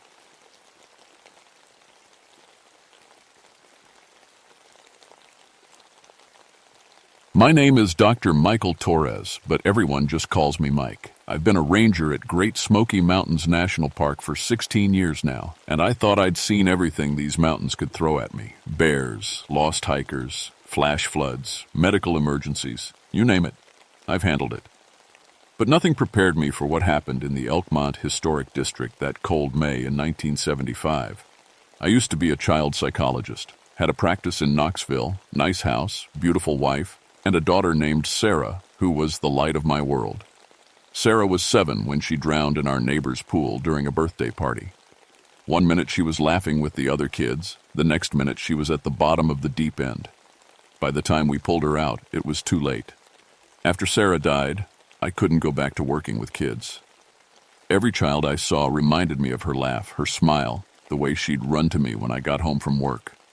My wife left me a year later, said I'd become a ghost myself. She wasn't wrong. I quit my practice and became a park ranger, thinking the mountains might help me find some peace. They did for a while. I specialized in search and rescue, particularly missing children cases. Maybe it was my way of trying to save all the kids I couldn't save, starting with my own daughter. I was good at it too. In 16 years, I'd found dozens of lost children, brought them back to their families safely. It gave me purpose, even if it couldn't fill the hole Sarah had left behind. That's why I volunteered for the 2-week assignment at Elkmont during the off-season. The historic district was closed to visitors, and I was supposed to do preservation work on the old logging cabins. It was perfect, quiet, isolated, and far enough from civilization that I could work without interruption. The Park Service was trying to maintain these buildings from the 1800s back whoa, and Elkmont was a thriving logging community. I'd been there 3 days when the call came in. A 7-year-old boy named Tommy Chen had gone missing during a family camping trip, last seen playing near the historic cabins, right where I was working. His parents had brought him and his older sister to see the old buildings, even though the area was supposed to be closed. The boy had wandered off while they were taking pictures. As I packed my gear to join the search, I felt that familiar knot in my stomach. 7 years old, same age as Sarah. Dark hair, shy smile in the photo they'd given me. I'd seen this look before. The desperate hope in the parents' eyes, the way they clutched each other like they were drowning. The temperature had dropped unseasonably low that morning.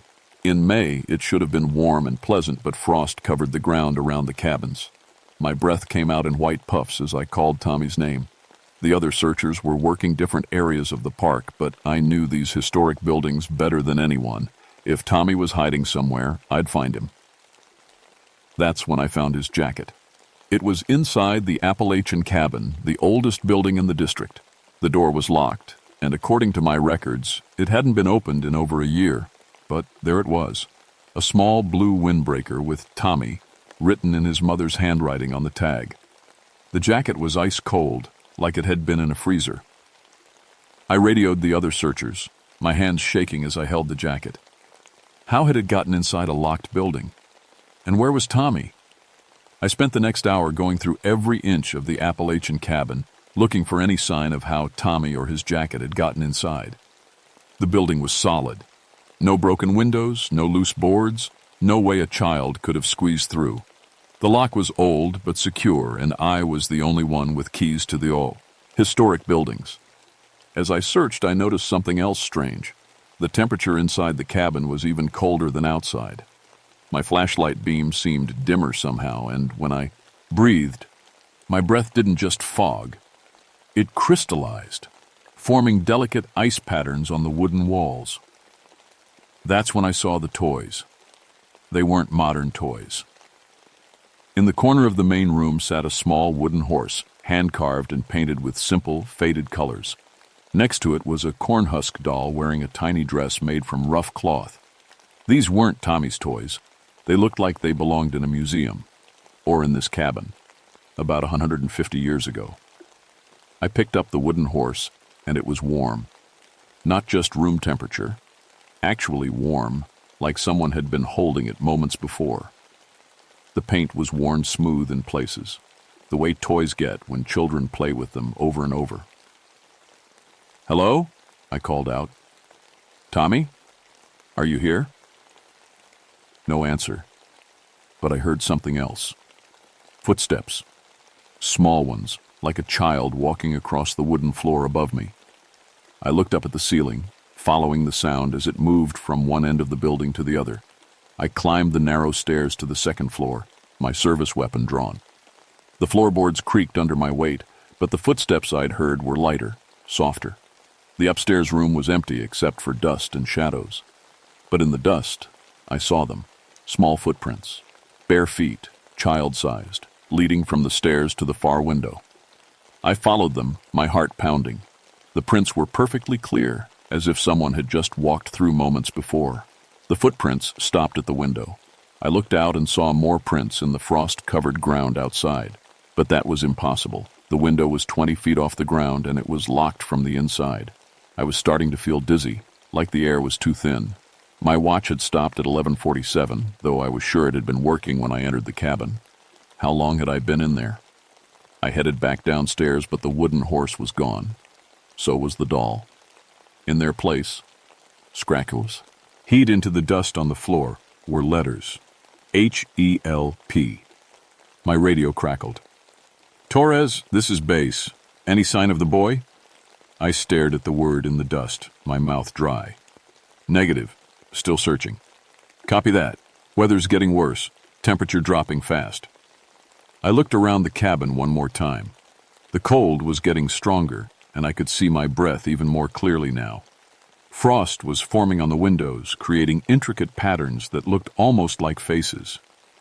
As I headed for the door, I heard something that made my blood freeze. A child's voice, faint but clear, calling out from somewhere in the cabin. "Daddy! Daddy! Help me!" It sounded like Sarah. I spun around, my heart hammering. "Sarah? Baby, where are you?" But the voice was gone, replaced by the sound of wind through the trees outside. I was alone in the cabin, clutching Tommy's jacket, my hands shaking so badly I could barely hold my radio. I got out of that cabin fast, but the cold followed me. Even outside in the afternoon sun, I couldn't get warm. And I kept hearing that voice, Sarah's voice, calling for help somewhere in the distance. I had to find Tommy. But something told me I wasn't just looking for a lost boy anymore. I was looking for something else entirely. Something that had been waiting in these mountains for a very long time. The next cabin I checked was the Millionaire's cabin, about 100 yards from where I'd found Tommy's jacket. The building was larger than the others, with a wraparound porch and tall windows. As I approached, I noticed something that made me stop dead in my tracks. There were children sitting on the porch. 5 of them, maybe 6, ranging in age from about 5 to 10 years old. They wore old-fashioned clothes, simple dresses and short pants, the kind you'd see in photographs from the 1800s. Their skin was pale, almost translucent, and they sat perfectly still, watching me approach. I blinked hard, sure I was seeing things. But when I opened my eyes, they were still there. A girl with long dark hair tied back with a ribbon, a boy in suspenders, and a white shirt. Twin girls who looked identical except for the color of their dresses. "Are you children lost?" I called out, my voice echoing in the cold air. They didn't answer, but the girl with the dark hair stood up and pointed toward the woods behind the cabin. Her mouth moved, but no sound came out. She kept pointing, more urgently now, and the other children stood up too, all pointing in the same direction. I took a step closer, and they vanished. Not like they ran away or hid. They just weren't there anymore. The porch was empty, but I could still feel them watching me. The air around the cabin was even colder than before, and frost was forming on the windows despite the afternoon sunlight. I walked around to the back of the cabin, following the direction the children had pointed. The woods were thick here, with a tangle of undergrowth and fallen trees, but there was a path, barely visible, winding deeper into the forest. As I followed the path, I started finding more of Tommy's things. A sneaker hanging from a tree branch, his watch, cracked and stopped at the same time as mine, 11:47. A piece of his shirt, torn and snagged on a thorn bush. But there were other things too, old things. A child's leather boot, the kind with dozens of tiny buttons. A metal toy soldier, green with age. A small brass locket on a chain, engraved with the initials M.E. I picked up the locket and opened it. Inside was a tiny photograph of a young girl, maybe 8 years old, with serious eyes and a solemn expression. She was wearing the same dress I'd seen on one of the children on the porch. "Mary Elizabeth," I whispered, reading the inscription on the back of the photo. "Born 1847, died 1859. A sound made me look up.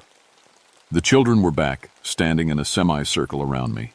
They were clearer now, more solid, and I could see the sadness in their eyes. The girl with the dark hat, our Mary Elizabeth, stepped forward and touched my hand. Her fingers were ice cold, but I could feel them. She was real, or as real as anything could be in this place.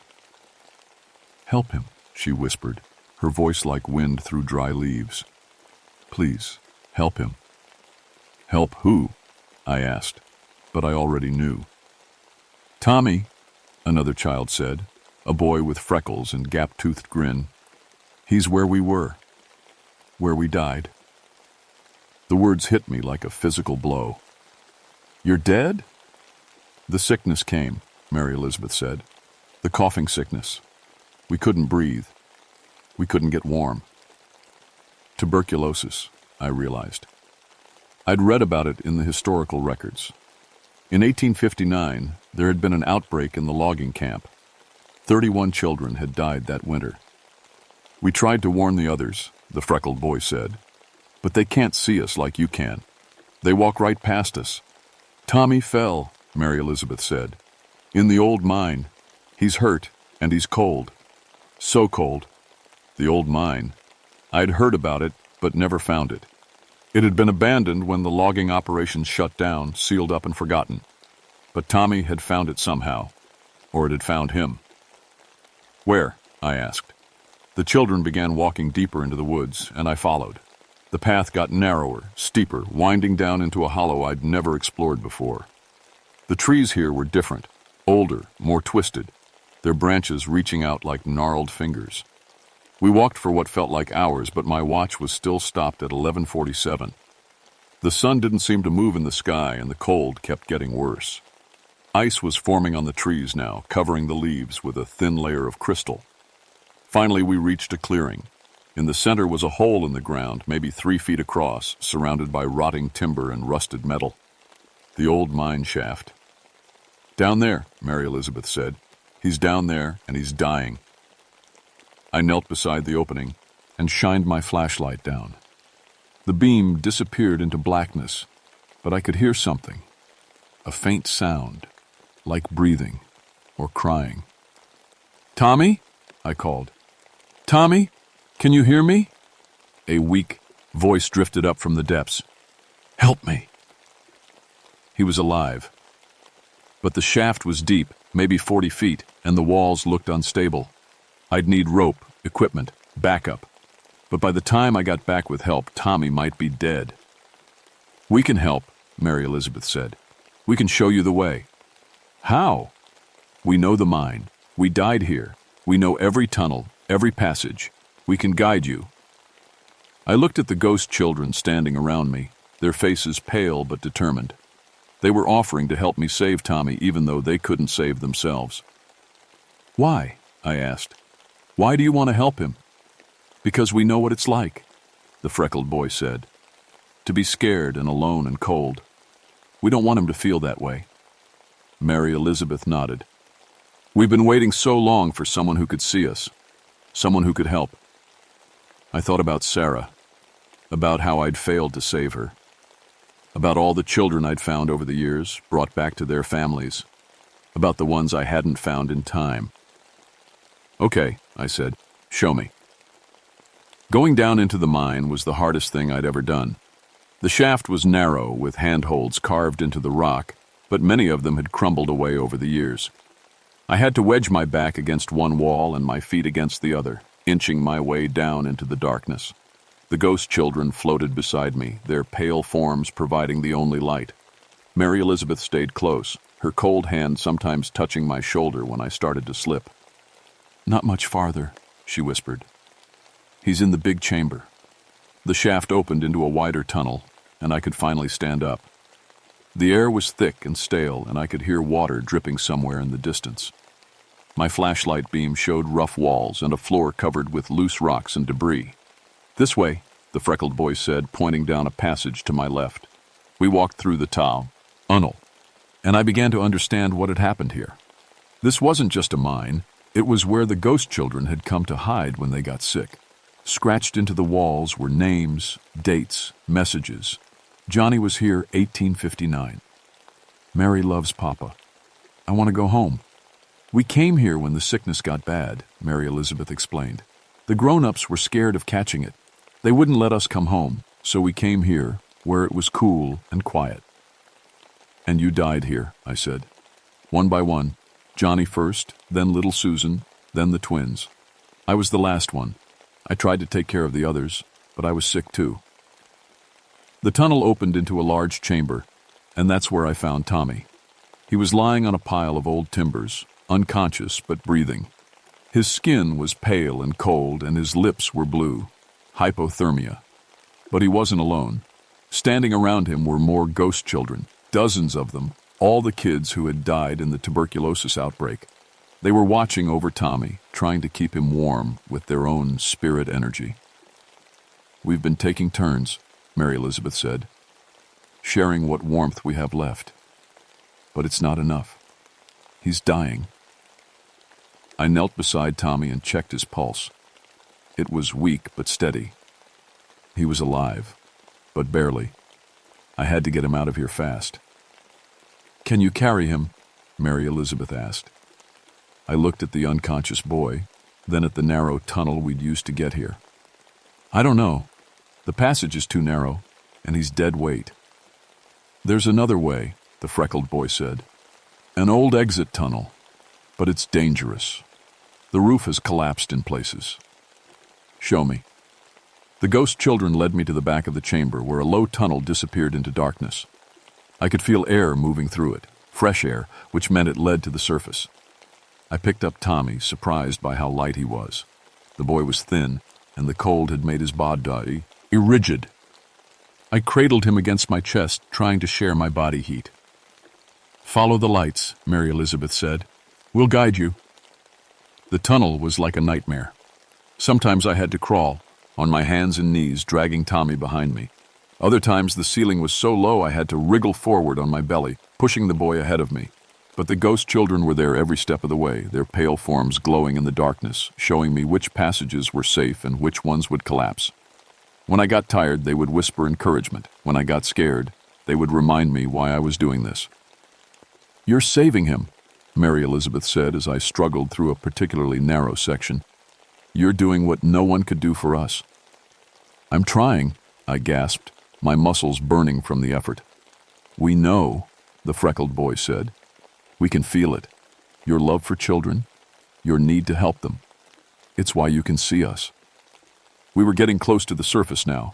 I could see actual daylight filtering down through cracks in the rock, but the tunnel was getting more unstable, and I could hear ominous creaking sounds above us. Hurry, Mary Elizabeth urged. The whole thing is about to come down. I gathered my strength and pushed forward, carrying Tommy as fast as I could. Behind us I could hear the tunnel collapsing, rocks and timber crashing down. The ghost children were using their energy to hold it back, giving me time to escape. Go! Mary Elizabeth shouted. We'll hold it as long as we can. I burst out of the tunnel just as the whole thing collapsed behind me. We were in a small clearing about half a mile from the historic district. Tommy was still unconscious, but his breathing was stronger now that we were in fresh air. I radioed for a medical helicopter and started first aid, warming his body slowly, checking for injuries, monitoring his vital signs. Everything I'd learned in my ranger training, everything I'd learned from losing Sarah, all of it came together in those crucial minutes. Tommy opened his eyes just as the helicopter arrived, carrying it around like a stone. These days I give talks at ranger training seminars about search and rescue techniques. I tell them about the importance of patience, of listening to the forest, of following every lead no matter how strange it seems. I don't mention the ghost children, but I hope some of the young rangers will develop the sensitivity to see them if they need to, because they're out there, waiting. In every place where children have suffered, where they've died alone and afraid, their spirits linger, not to haunt the living, but to protect them, to make sure no other child has to go through what they went through. You just have to know how to see them. Last month I got a call from a ranger in Yellowstone. A 6-year-old girl had gone missing near the Old Faithful area. The search teams had been looking for 2 days with no luck, and they'd heard about my success rate with missing children. I'm too old for that kind of field work now, but I gave them some advice. I told them to look for the signs, the temperature drops, the toys that appear in impossible places, the sense of being watched by caring eyes. I told them to trust their instincts, even when those instincts led them somewhere that didn't make logical sense. 3 hours later, they found the girl. She was in an old maintenance tunnel that had been sealed for decades, but she was alive and mostly unharmed. She told the rescuers that the nice lady in the old dress had kept her warm and shown her where to find water. The ranger who called me said there was no way the girl could have gotten into that tunnel on her own. The entrance was blocked by a boulder that would have taken 3 men to move. But somehow she'd gotten in, survived for 2 days, and made it out again. I just smiled and told him these things happen sometimes in places where people care deeply about children. He didn't understand.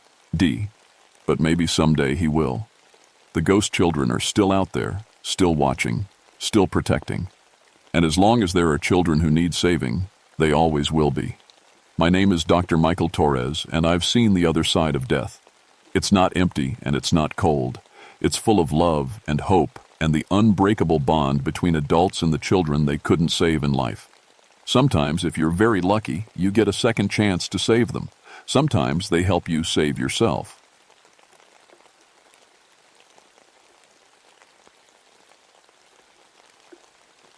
My name is Dr. Jennifer Walsh, but everyone calls me Jen. I'm a park ranger at Sleeping Bear Dunes National Lakeshore in Michigan, and I need to tell you what really happened here in 1986. People think they know the story. 3 Coast Guard boats went missing during a routine patrol. Official reports blame equipment problems and bad weather. But I was there. I saw what really took those men. I wasn't always a ranger. 9 years ago, I had a different life. I was Dr. Jennifer Walsh, quantum physics professor at the University of Michigan. I had a corner office, research grants, and a mind full of theories about how the universe worked. Then I had what the doctors called a nervous breakdown. Too much stress, they said. Too many late nights in the lab trying to prove that other dimensions existed alongside our own. The breakdown changed everything. I couldn't handle the pressure anymore, couldn't sleep without seeing equations dancing behind my eyelids. So I became a ranger instead. Fresh air, simple work, helping families enjoy the outdoors. It was supposed to be peaceful. But even as a ranger, I couldn't stop being a scientist. The Park Service knew about my background, so they gave me a special job, studying the weird electromagnetic readings we sometimes got around the dunes. Nothing serious, just keeping track of unusual aurora activity and magnetic field changes. Perfect for someone who needed to stay busy but couldn't handle real research anymore. The research station sits on a bluff overlooking Lake Michigan, about 35 miles from the nearest town. It's basically a small cabin filled with monitoring equipment, computers, electromagnetic sensors, weather instruments. Most days, I recorded normal readings and filed boring reports.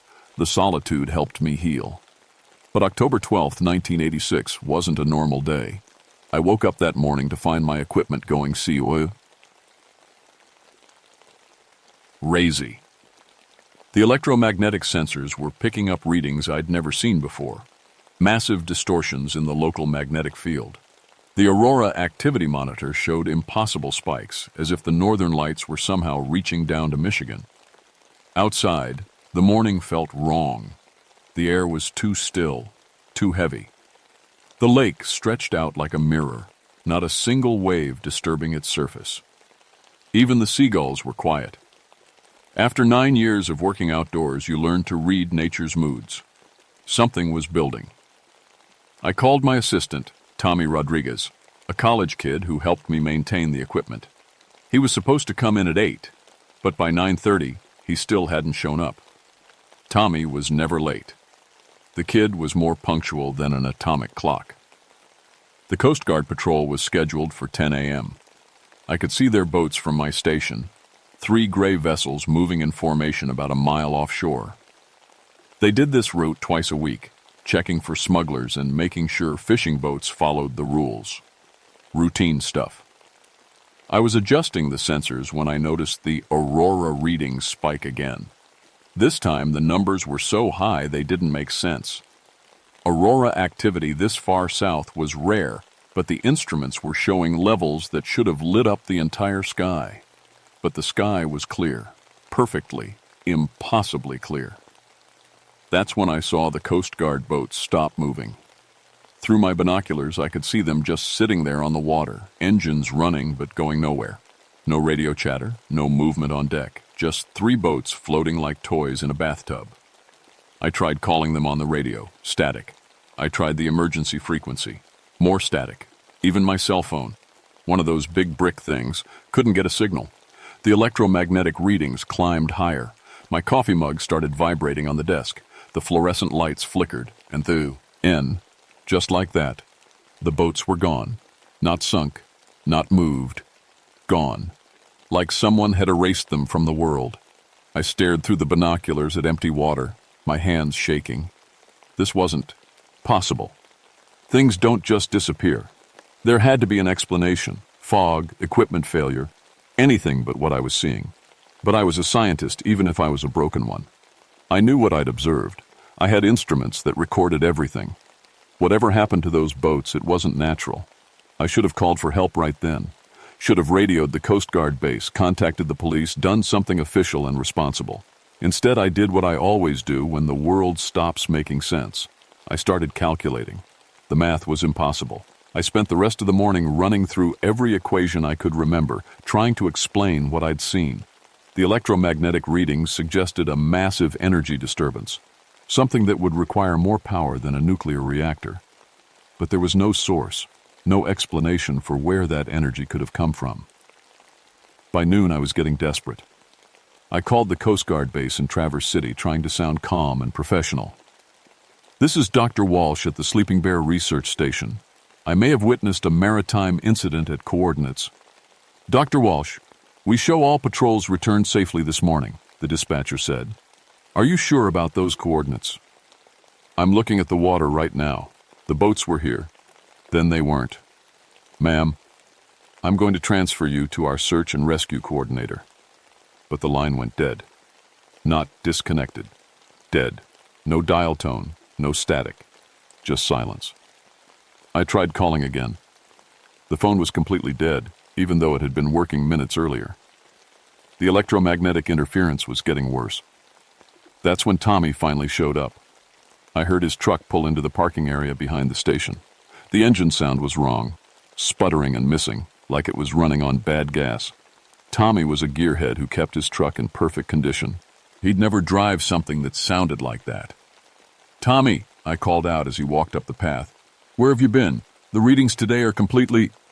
I stopped talking when I saw his face. Tommy looked like he'd aged 10 years overnight. His skin was gray, his eyes sunken and dark. He moved slowly, like every step hurt. But the worst part was his expression.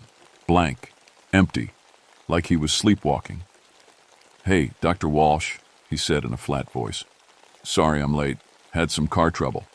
Tommy, are you okay? You look sick. He stared at me for a long moment, like he was trying to remember who I was. Then he smiled, but it didn't reach his eyes. I'm fine. Just tired. What do you need me to do?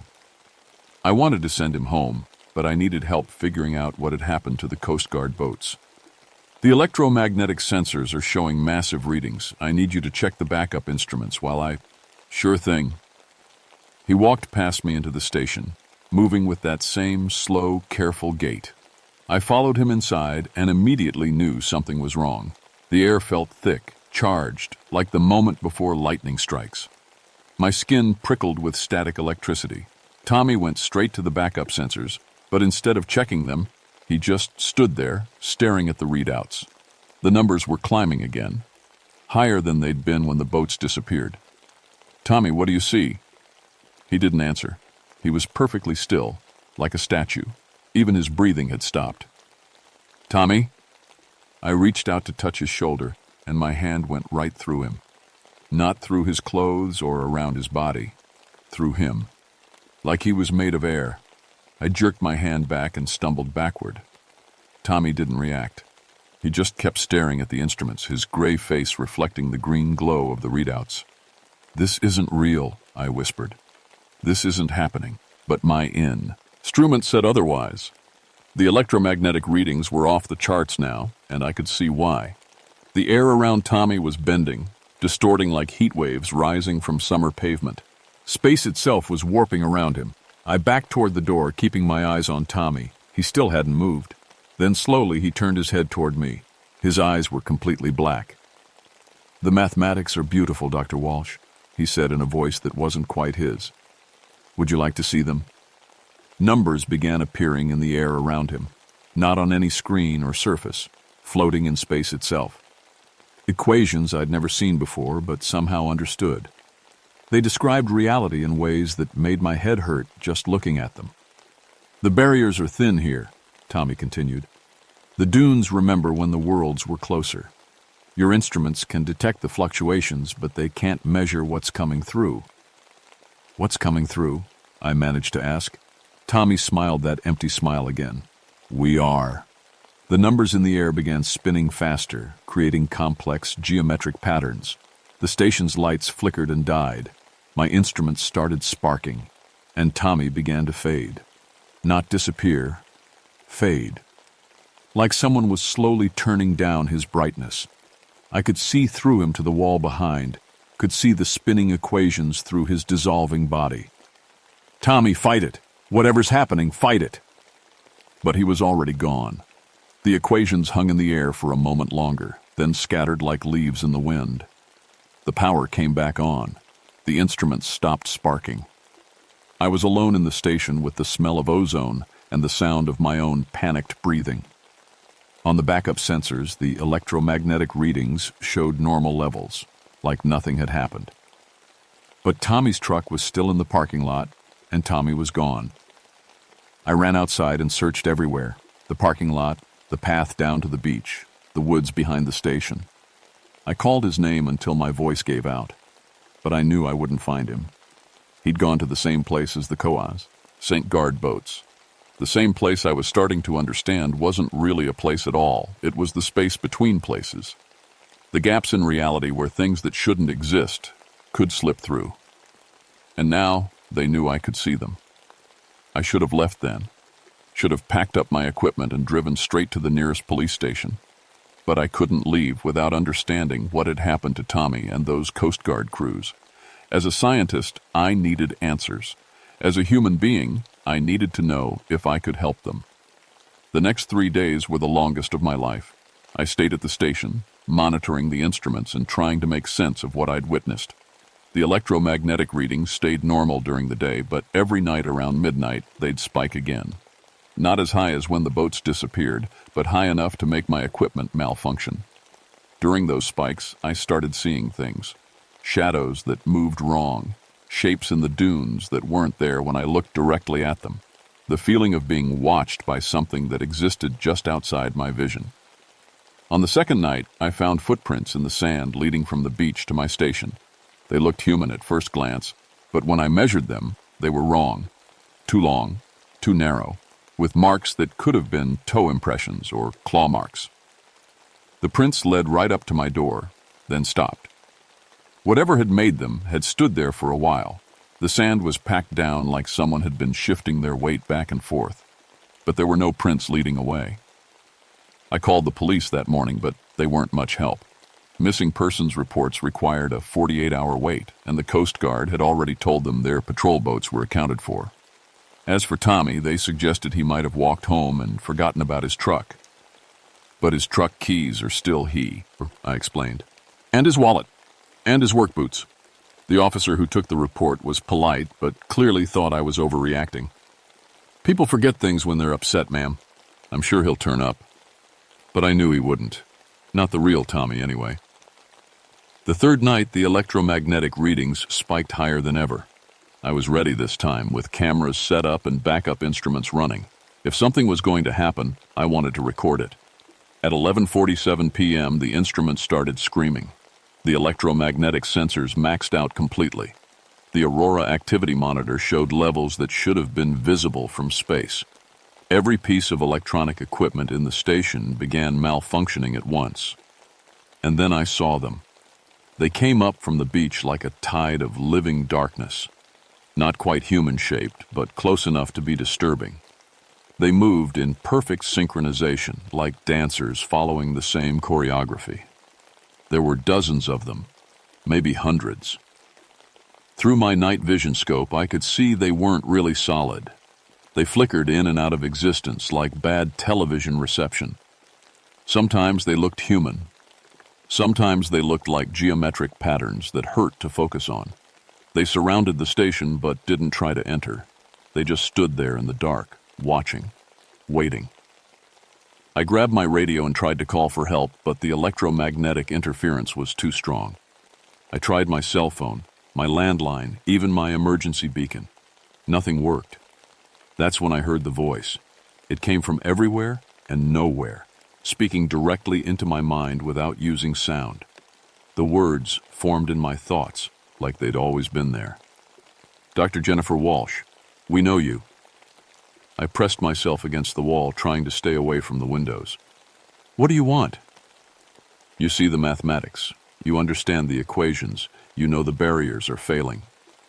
I don't know anything. I'm just a park ranger. You were Dr. Jennifer Walsh, quantum physics professor at the University of Michigan. You theorized about parallel dimensions and interdimensional travel. You came close to the truth. The voice was right. My research before the breakdown had focused on the theoretical possibility of other dimensions existing alongside our own.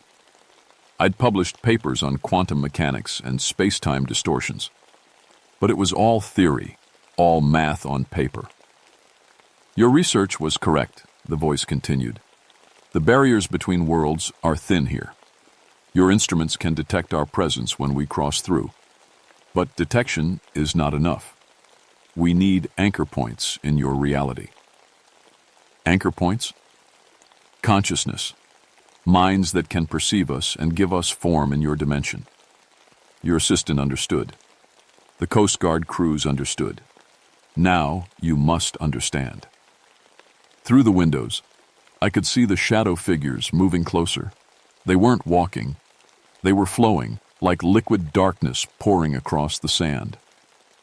"We are not invaders," the voice said. "We are explorers. Your dimension is fascinating to us. So many possibilities, so many variations of reality. We wish to study it, to experience it. By kidnapping people? By offering partnership. Those who join us gain access to infinite dimensions, infinite possibilities. They see reality as it truly is, not just 3 dimensions, but all dimensions simultaneously." What happened to Tommy? He is with us now. He sees the beauty of the mathematics, the elegance of the equations. He is more than he was before. But I remembered Tommy's empty eyes, his gray skin, the way he'd faded away like smoke. Whatever they'd done to him, it hadn't made him more human. "I won't help you," I said. "You already have. Your instruments detect our presence. Your mind can perceive our true form. You are already partially anchored in our reality." That's when I realized the truth. The electromagnetic readings weren't just detecting their presence, they were trackants.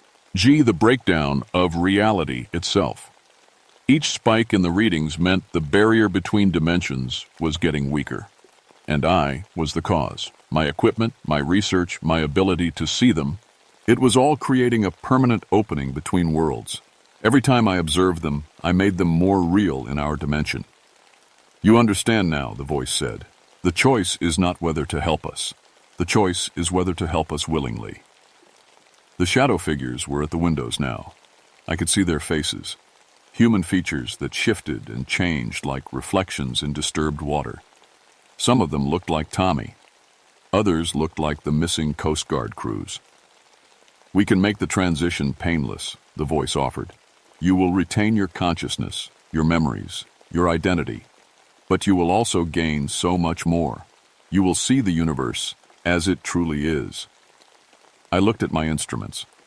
The electromagnetic readings were climbing toward levels that would probably kill me if I stayed much longer.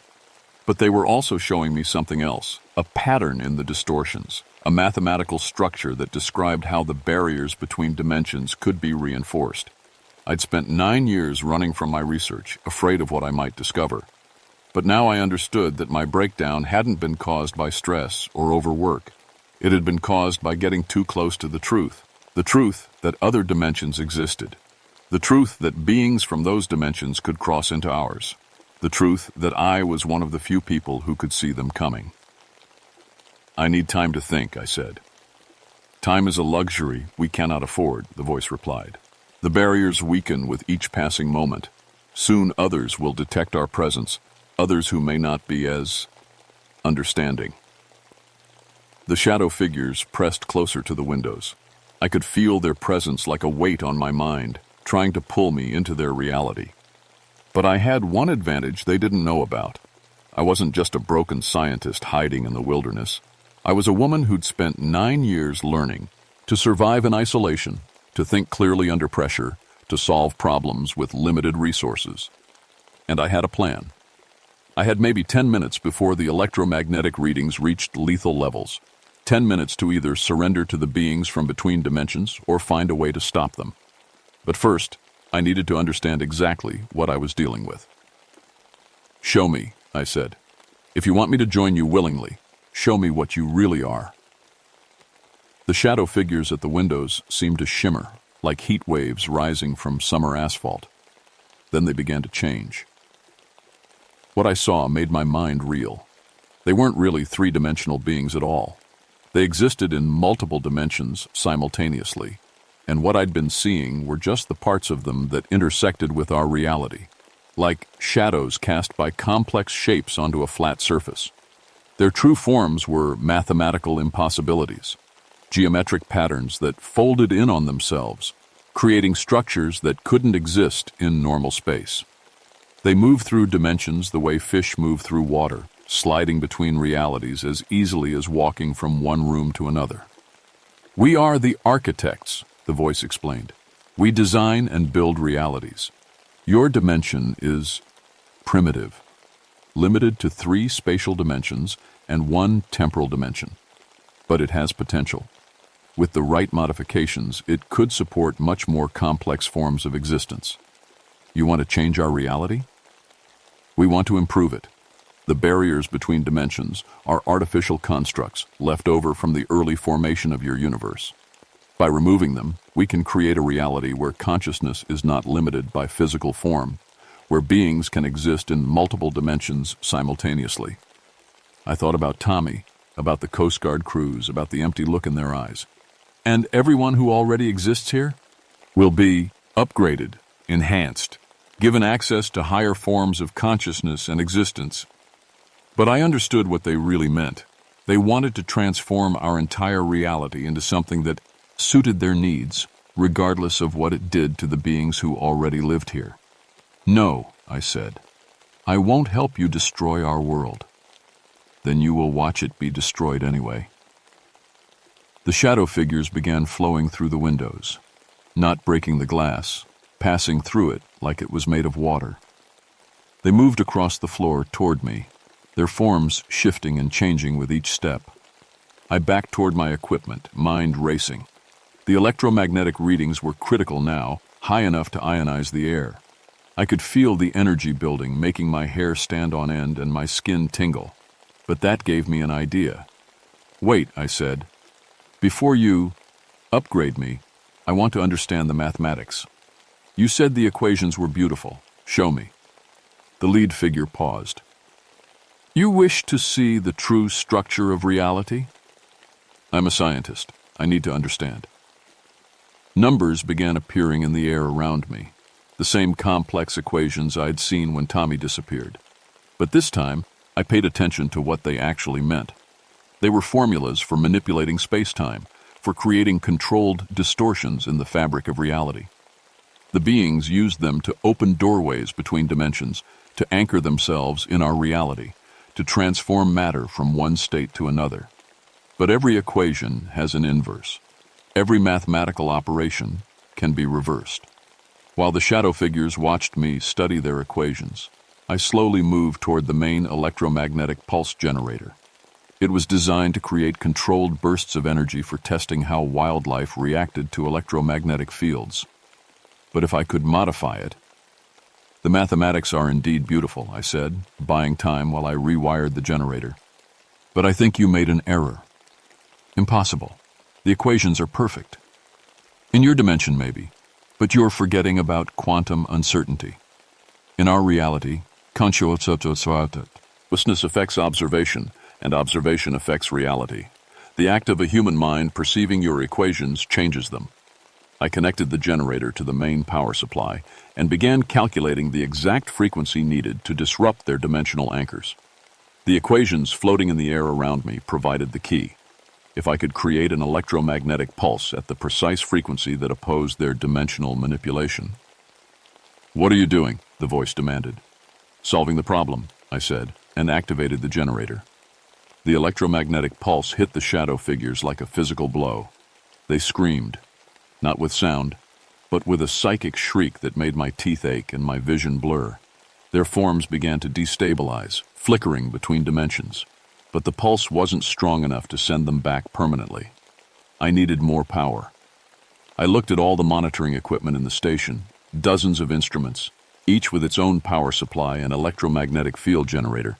If I could link them all together, create a feedback loop that amplified the pulse. You cannot stop us, the voice said, though it sounded weaker now. We are already anchored in your reality. Your instruments have been detecting our presence for months, making us more real with each observation. Then I'll stop observing, I said, and shut off all the monitors. The shadow figures flickered, becoming less solid, but they were still there, still dangerous. I needed to take a bigger risk. I connected every piece of equipment in the station to the pulse generator, creating a massive electromagnetic bomb. The power draw would probably overload the electrical system and destroy everything, but it might generate enough energy to sever their dimensional anchors completely. If you do this, you will die, the voice warned. The electromagnetic pulse will stop your heart, ramble your brain patterns. You will sacrifice yourself for nothing. Not for nothing, I said. To save everyone you want to upgrade. I thought about Tommy, about the Coast Guard crews, about all the people who would suffer if these beings succeeded in breaking down the barriers between realities. Then I thought about the equations, about the mathematical beauty of a universe where consciousness could exist in multiple dimensions simultaneously. For a moment, I almost hesitated. The beings were offering immortality, infinite knowledge, existence beyond the limitations of physical form. Everything I'd dreamed of as a scientist. But they were also offering it at the cost of everyone else's free will. I'm sorry, I said, and activated the pulse. The world exploded in light and sound and electromagnetic energy. Every piece of equipment in the station discharged at once, creating a pulse so powerful it shattered the windows and set the curtains on fire. The shadow figures screamed again, their forms breaking apart like smoke in a hurricane. The equations in the air scattered and faded. The oppressive weight of their presence lifted from my mind. When the light faded, I was alone in the ruined station. The electromagnetic readings showed normal levels for the first time in days. The barriers between dimensions had been reinforced, at least temporarily, but I could feel the damage the pulse had done to my body. My heart was beating irregularly. My vision was blurred. The massive electromagnetic exposure had probably given me radiation poisoning. I stumbled to the emergency radio and managed to call for help before collapsing. I woke up 3 days later in a hospital bed in Traverse City. The doctors said I'd been found unconscious in my destroyed research station, suffering from severe electromagnetic exposure and cardiac arrhythmia. They wanted to know what had happened, but I told them it was an equipment malfunction. The official report blamed the incident on a geomagnetic storm that had caused widespread electromagnetic interference. 3 Coast Guard vessels had been temporarily lost due to radio malfunctions, but were found drifting safely offshore. The crews were suffering from mild disorientation and memory loss, but were otherwise unharmed. Tommy's disappearance was listed as a missing person case. His truck was found abandoned at the research station, but there was no sign of what had happened to him. The police assumed he'd gotten lost in the dunes and would turn up eventually. But I knew better. The electromagnetic pulse had sent the shadow figures back to their own dimension and reinforced the barriers between realities. But it hadn't been able to retrieve the people who'd already been taken. Tommy, at least 3 Coast Guard personnel, and probably others were still trapped in the space between worlds. I spent 2 weeks in the hospital, and during that time I had visitors. Not doctors or Park Service officials, men in dark suits who asked very specific questions about my research and what I'd observed during the geomagnetic storm. They knew more than they were letting on. Dr. Walsh, one of them said, "We understand you have a background in quantum physics and dimensional theory." "I'm a park ranger now," I replied. "We know about your previous research. We know about the equipment you use to monitor electromagnetic anomalies. We know about your unique ability to perceive certain phenomena." They offered me a job, not as a park ranger, but as a consultant for a classified government project studying what they called dimensional incursions. Apparently, the incident at Sleeping Bear Dunes wasn't the first time beings from other dimensions had tried to cross into our reality. "There are thin places," the lead agent explained. "Locations where the barriers between dimensions are naturally weak. We need people who can detect and monitor these areas, who can provide early warning when something tries to come through." I accepted the position, not because I wanted to work for the government, but because I knew the shadow figures would try again. The pulse had stopped them temporarily, but I'd seen the mathematics of their reality manipulation. They were patient, persistent, and they understood our universe better than we understood theirs. Someone needed to watch for them, someone who could see them coming. That was 15 years ago. Since then, I've investigated dozens of dimensional incursions across the country. I've learned to recognize the signs, electromagnetic anomalies, aurora activity in impossible locations, reports of people acting strangely before disappearing. I've also learned that the shadow figures aren't the only things living in the spaces between realities. There are other beings, other intelligences, other forms of consciousness that exist in dimensions our minds can barely comprehend. Some of them are curious about our reality. Others are hungry for it. A few are actively hostile, seeing our three-dimensional existence as a threat to their own multidimensional society. But they all have one thing in common. They need anchor points in our reality to maintain their presence here. They need human minds to observe them, to perceive them, to make them real in our dimension. Which means people like me, people who can see them, are both the first line of defense and the greatest vulnerability. I still have nightmares about that night at Sleeping Bear Dunes. I dream about Tommy's empty eyes, about the Coast Guard crews trapped between dimensions, about the mathematical beauty of realities where consciousness isn't limited by physical form. Sometimes I wonder if I made the right choice, if I should have accepted the shadow figure's offer, gained access to infinite dimensions and infinite possibilities. But then I remember that choice isn't really about what's possible. It's about what's right. The barriers between dimensions exist for a reason. They protect us from things we're not ready to understand, from forms of existence that would destroy us in the process of improving us. My job is to keep those barriers strong, to watch for signs of dimensional incursion, to stop beings from other realities before they can establish permanent anchor points in our world. It's lonely work. Most people can't see what I see, can't understand what I'm protecting them from. But every night when I look up at the stars, I remember that we're not alone in the universe. We're just alone in our dimension, and that's exactly how it should be.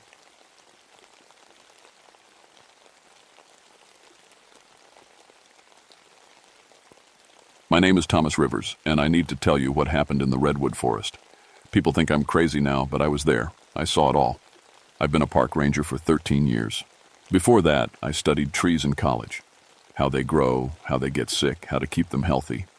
I know forests better than most people know their own backyards. That's why what I'm about to tell you is so hard to believe.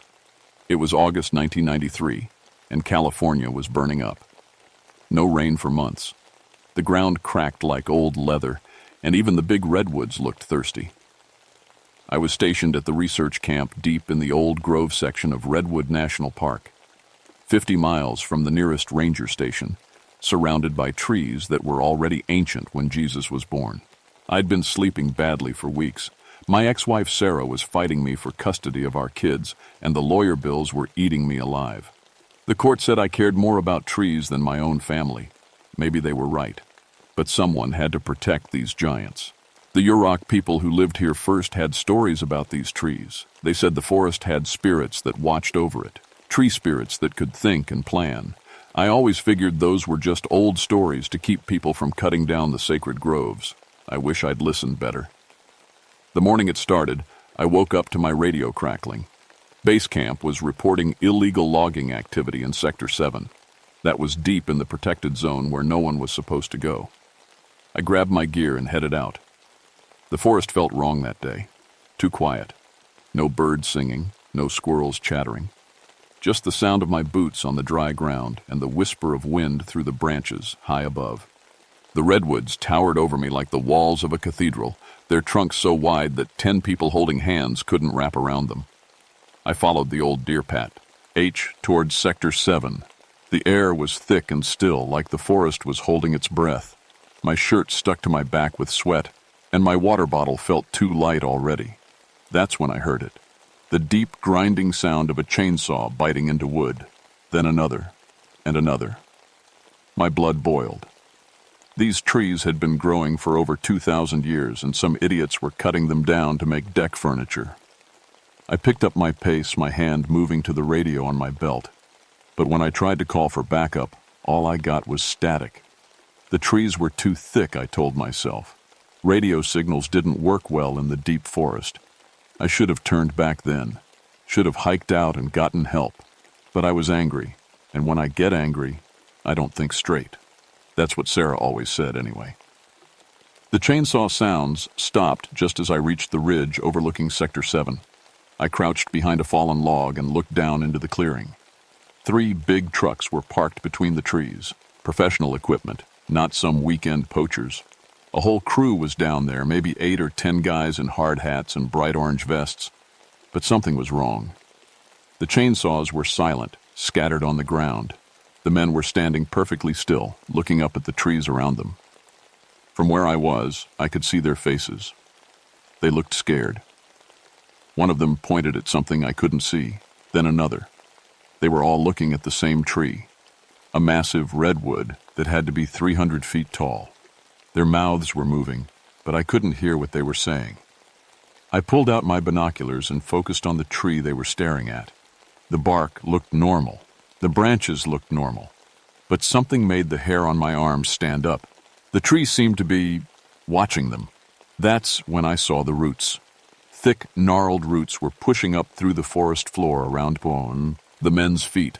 Not old roots that had always been there. Fresh ones, still dark with moisture, forming a perfect circle around the entire crew. The men saw them too. They started backing toward their trucks, but more roots erupted from the ground, blocking their path. Within seconds, they were trapped in a cage made of living wood. I blinked hard and looked again.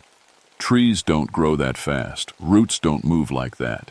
It had to be some kind of trick of the light, or maybe the heat was making me see things. But the men were screaming now. I scrambled down the ridge, my boots sliding on the loose dirt. The screaming stopped by the time I reached the bottom, and that scared me more than the noise had. The clearing was empty. The trucks were still there, engines running, doors hanging open. The chainsaws lay scattered on the ground like toys. But the men were gone, every single one of them. I stood in the middle of the clearing, turning in slow circles.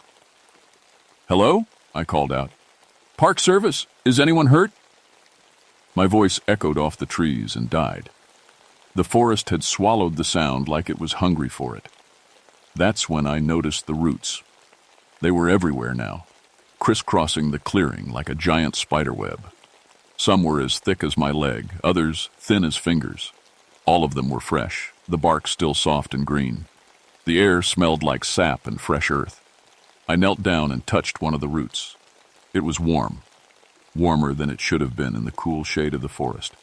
And when I pressed my hand against it, I could swear I felt something like a pulse. "What the hell?" I whispered. I followed the root network with my eyes, trying to make sense of the pattern. It wasn't random. The roots formed paths, like a maze leading deeper into the forest. And at the center of it all, that same massive redwood the men had been staring at. I approached the tree slowly. The trunk was so wide I had to crane my neck to see where it disappeared into the canopy above. The bark was thick and deeply grooved, the kind of tree that had been growing since before Erica was even a country. But something was wrong with it. The bark near the base was bulging outward in places, like something was pushing from the inside. And there were shapes in the bulges, shapes that looked almost like... I pressed my face close to the bark and squinted. There, about 3 feet up from the base, was the clear outline of a human hand. Fingers spread wide, palm flat against the inner surface of the bark. Like someone was trapped inside, trying to push their way out. My stomach dropped. I ran my hands over the bark, feeling for more shapes. There, an elbow, a shoulder, part of what might have been a face, mouth open in a silent scream. "Jesus Christ," I breathed. I pulled out my radio and tried calling for help again. Still nothing but static. The forest was too thick, the mountains too high. I was on my own. I backed away from the tree, my hand moving to the pistol on my belt. Not that a gun would do any good against a tree, but it made me feel better to touch it. That's when I heard the voice. It was soft at first, like wind through leaves. But as I listened, it became clearer. A man's voice, muffled and distant, but definitely human. "Help! Me?" The voice was coming from inside the tree. I pressed my ear against the bark where I'd seen the hand shape. The voice was stronger now, desperate. "Can't move! Trapped!" "Who are you?" I called back. "What's your name?" "Pete? Pete Morrison? Logger? It's got me." Pete Morrison. I'd heard that name before. He ran a small logging outfit out of Eureka. Not exactly legal, but usually small-time stuff. Nothing like this. What's got you, Pete? What happened here? The tree. It's alive. It pulled me in. Oh God, it's growing into me. His voice was getting weaker. I could hear the panic in it, the pain. I had to do something. I ran to one of the abandoned chainsaws and pulled the stat. Arter cord. The engine roared to life, loud and violent in the quiet forest. I hefted the saw and approached the tree. Hold on, Pete! I'm getting you out! I pressed the spinning blade against the bark where Pete's hand was trapped. Chips of wood flew everywhere, and the sweet smell of sawdust mixed with the scent of sap. The chainsaw bit deep, cutting through the outer bark toward the living wood beneath. The tree shuddered. Not like a tree falling or bending in the wind. It shuddered like a living thing in pain. And from somewhere deep in the trunk, I heard Pete scream. I pulled the chainsaw back, my hands shaking. The cut I'd made was already healing, new bark growing over the wound like skin closing over a cut. In seconds, it was like I'd never touched the tree at all. Pete? Pete, can you hear me? Silence. I tried the radio again. Still nothing. The sun was getting lower, and the shadows between the trees were growing long. I needed to get out of here, needed to get help, but I couldn't leave Pete trapped in there. I looked around the clearing for something else to use, maybe an axe or a crowbar. But all I saw were the logging trucks and the scattered chainsaws, and the roots. The roots were everywhere now, covering the entire clearing like a living carpet. That's when I realized they were moving. Slowly, so slowly I almost missed it. The roots were sliding across the ground, reaching toward me. The nearest one was only a few feet away, creeping forward like a snake. I took a step back, then another. The root followed me. I turned and ran. Behind me I heard the sound of wood creaking and groaning. I didn't look back. I couldn't. I just ran through the forest, jumping over fallen logs and dodging between the massive trunks, heading for the main trail that would take me back to camp. But the trail wasn't where it should have been. I stopped, gasping for breath, and looked around. I was in a part of the forest I'd never seen before. The trees were different here, twisted and gnarled in ways that redwoods shouldn't be. Their branches intertwined, overhead, blocking out most of the sky. And they were moving, not swaying in the wind, moving. Branches reaching toward me like arms, roots erupting from the ground to block my path. The entire forest was alive, and it was hunting me. I pulled out my compass, but the needle spun wildly before settling on a direction that couldn't be right.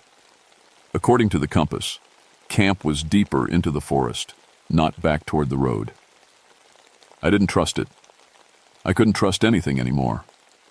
I picked a direction and started walking, trying to stay calm. The forest was playing tricks on me. Had to be. Trees don't move. Trees don't hunt people. Trees don't trap loggers inside their trunks. But Pete Morrison's voice echoed in my head. It's alive. It's growing into me. And somewhere in the distance I could hear the sound of wood creaking and groaning, getting closer. I walked for what felt like hours, but the forest kept changing around me. Paths that should have led to the road curved back toward the deep woods. Clearings I'd never seen before opened up where solid tree cover should have been. My compass spun like it was broken, and the sun seemed to move in the wrong direction. The forest was playing with me. I stopped beside a stream I didn't recognize and checked my GPS unit. The screen showed nothing but static. Even my watch had stopped working. The hands were frozen at 3:47, but I had no idea if that was afternoon or if time had just stopped making sense. That's when I found the second logger. He was hanging upside down from a branch about 15 feet off the ground, wrapped in what looked like thick vines. At first I thought he was dead. His arms hung limp and his face was purple and swollen. But when I got closer, I saw his eyes tracking me. "Hey!" I called up to him. "Are you okay?" His mouth moved, but no sound came out. The vines around his chest were too tight. He was suffocating slowly. I looked around for something to climb, but the nearest branches were too high. The trunk was too smooth and wide to get my arms around. I'd need a ladder or rope to reach him. "I'm going to get help," I told him. "Just hang on." He thrashed against the vines, and I could see the panic in his eyes. He was trying to tell me something, but couldn't speak. His lips moved in what might have been words. Don't leave. But I had to. There was nothing I could do for him alone. I started to turn away, then heard a sound that made my blood freeze. The creaking of wood like an old ship in a storm. I looked back at the tree. The branch was bending, slowly, deliberately lowering the trapped man toward the ground, but not to help him. As he got closer, I could see that the trunk was opening up. The bark was splitting apart like a mouth, revealing wet, dark space inside. The tree was going to swallow him. I grabbed a fallen branch and swung it at the vines, holding the logger. The wood cracked against them, but they didn't break. They felt like steel cables wrapped in bark. The man's eyes bulged as he got closer to the opening trunk. "Let him go!" I shouted at the tree. I felt stupid yelling at a plant, but I was running out of options. The creaking stopped. The branch held the man just a few feet from the open trunk. And then, impossibly, I heard the tree respond. It wasn't a voice like Pete's had been. It was deeper, older, like the sound of wind through leaves, but formed into words I could understand. "He hurt us." The voice seemed to come from everywhere at once. From the tree, from the ground, from the very air around me. "He's just a logger," I said, still holding the useless branch. "He doesn't know any better. Cut our flesh. Spill our blood." The man in the vines was making choking sounds. His face was turning blue. "Please," I said, "let him go. He won't hurt you again." The tree considered this. The branch swayed slightly and the man swung back and forth like a pendulum. Then the voice came again, sad, or now. "Too late for him." The branch snapped forward, and the man disappeared into the trunk. The bark sealed closed behind him with a wet, sucking sound. Where he'd been swallowed, the tree bulged outward for a moment, then went still. I dropped the branch and staggered backward. My legs felt weak, and my hands were shaking. 2 men were dead, absorbed into the trees like they'd never existed. And I was alone in a forest that was hunting me. I had to get out, had to warn people, had to... "You are different." The voice was right behind me. I spun around and found myself face to face with the biggest redwood I'd ever seen. It had to be 300 feet tall and 30 feet across. Its bark was ancient and scarred, covered in patterns that looked almost like writing. "You love us?" It was true. I'd spent my whole life studying trees, protecting them, trying to understand them. Even as a kid, I'd felt more comfortable in the forest than around people. Trees didn't lie. They didn't leave you. They didn't fight you in court over your children. "I do," I said. "I've always loved the forest." "Then why do you help them destroy us?" The question hit me like a punch to the gut. Because I did help them, didn't I? I worked for the Park Service, but I also wrote reports that let logging companies know which trees were safe to cut. I marked boundaries that let them get as close as legally possible to the protected groves. I told myself I was saving the forest, but maybe I was just managing its destruction. "I don't know," I whispered. The tree leaned forward, its trunk creaking. Branches lowered toward me, not threatening, but almost gentle. One of them touched my shoulder, and I felt something flow through me. Not pain, but understanding. Suddenly, I could feel what the tree felt. The slow, deep pulse of life moving through water, ode, and leaf. The network of roots connecting every plant in the forest, sharing nutrients and information. The ancient memory of thousands of years, watching the world change around them. And the pain. The sharp, burning pain of chainsaws and axes, the poison of car exhaust and pesticides, the slow strangulation of their roots by concrete and development. They felt it all like wounds in their own flesh. "We are dying," the tree said, and I could hear the sadness in its voice. "Peace by piece, cut away. I know, I said. I'm sorry. Not your fault, but you must choose. Choose what? Help us live or die with them. The branch lifted from my shoulder and the connection broke. I staggered, feeling suddenly empty and alone. The tree straightened, pulling back to its full height. What do you want me to do? I asked. Stop them all? I can't. There are too many, and they'll just send more. Then we'll stop them. The tree's voice was changing, becoming harder, less sad, more angry. Around me, the other trees began to creak and groan. Their branches swayed without any wind. Wait, I said. There has to be another way. No more waiting. No more mercy. The ground beneath my feet began to shift. Roots pushed up through the soil, forming a rough circle around me.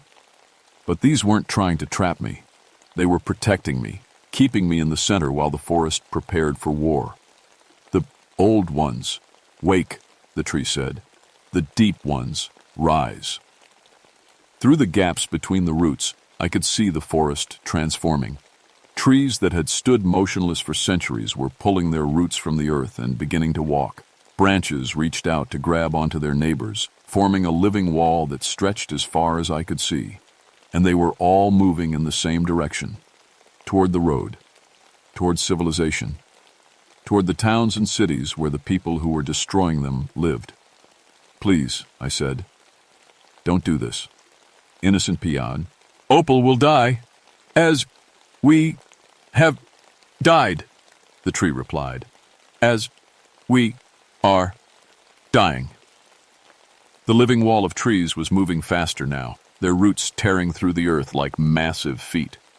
Birds and animals fled before them, sensing the danger.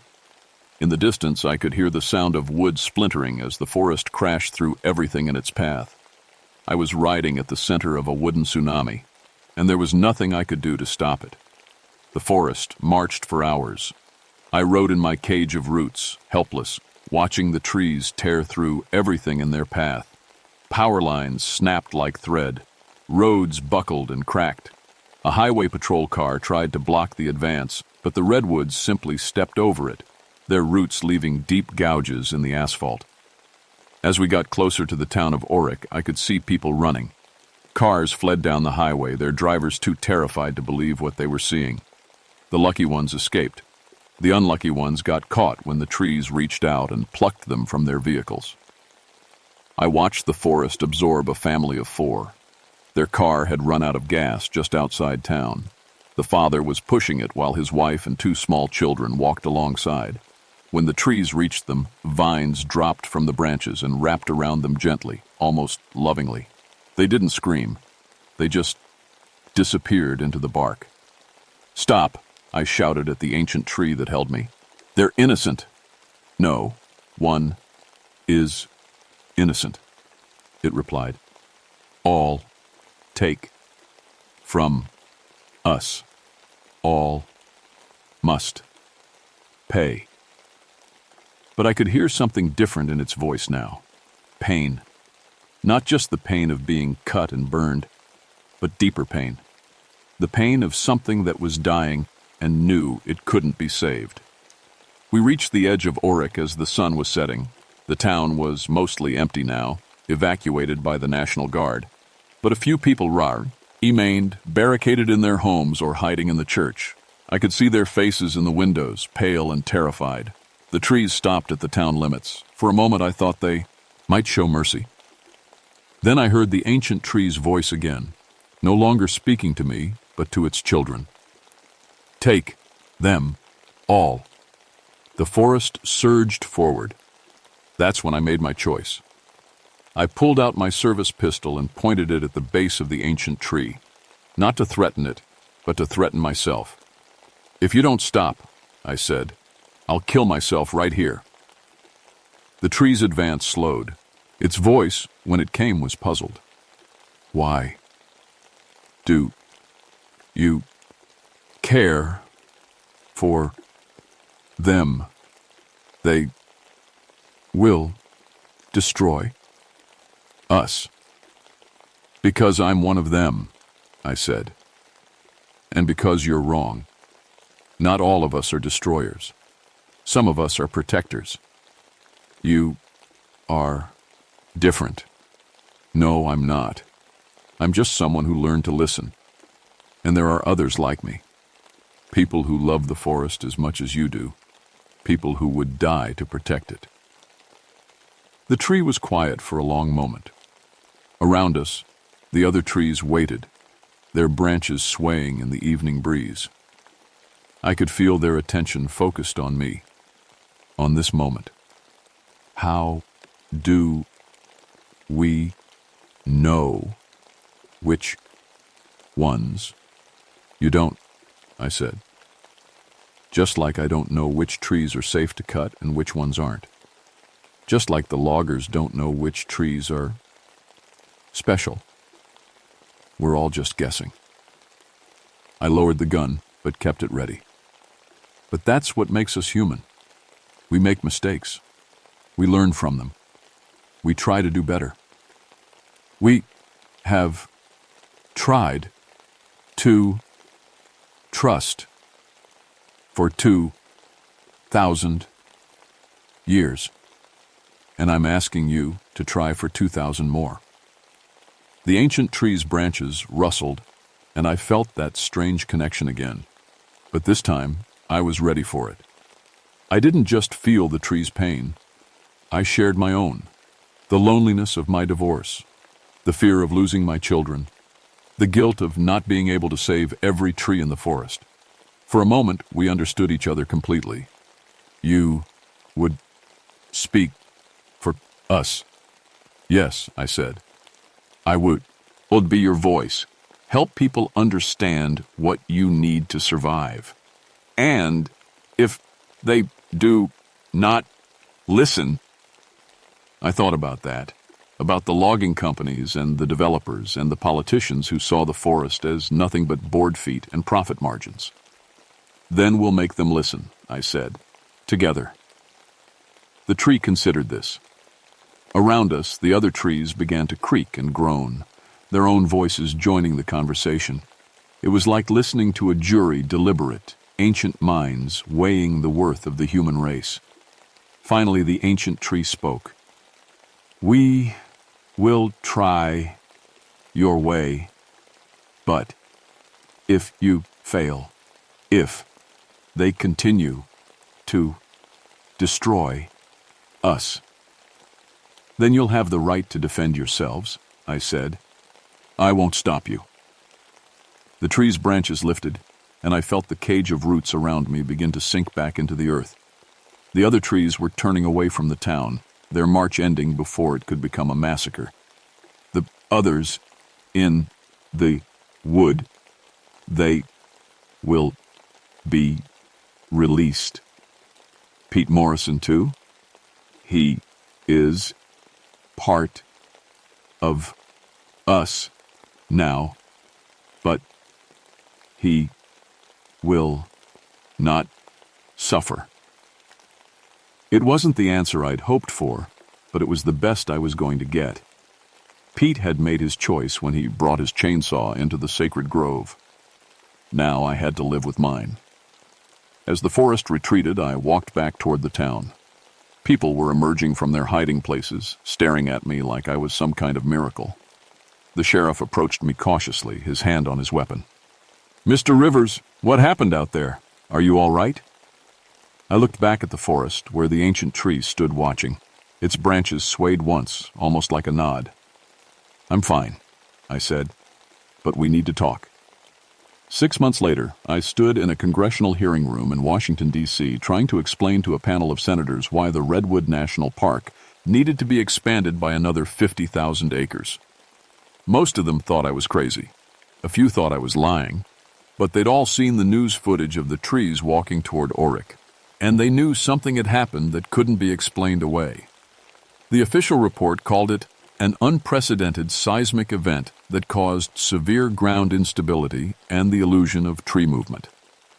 The geologists couldn't explain why there was no earthquake detected on any instruments, or why the fallen trees had left no root craters.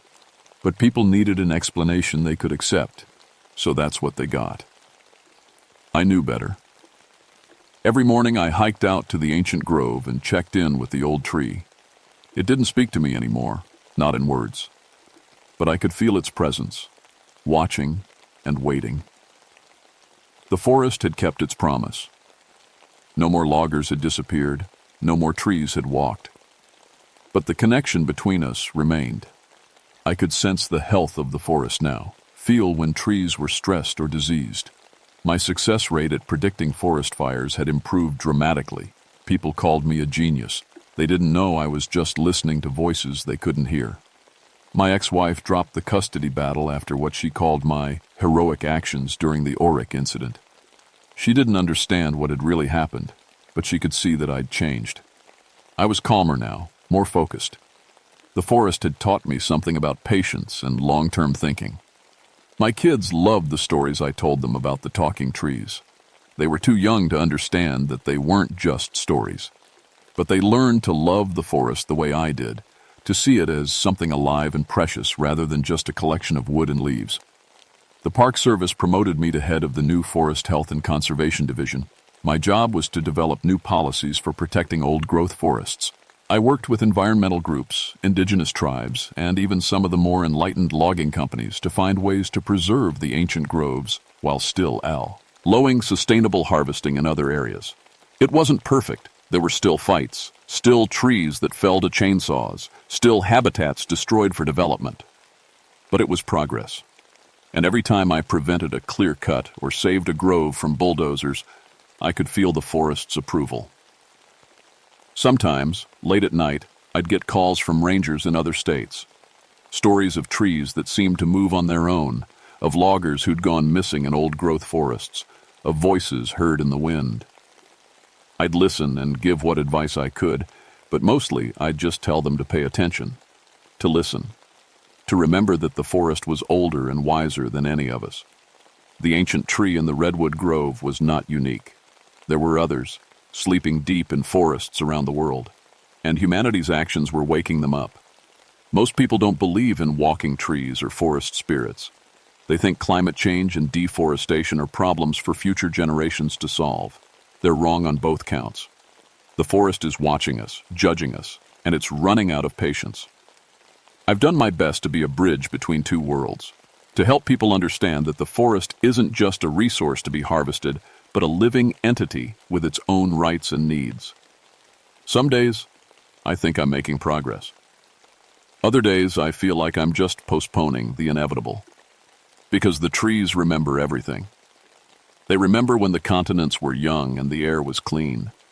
They remember when there were no humans at all, and the forest covered the earth from pole to pole.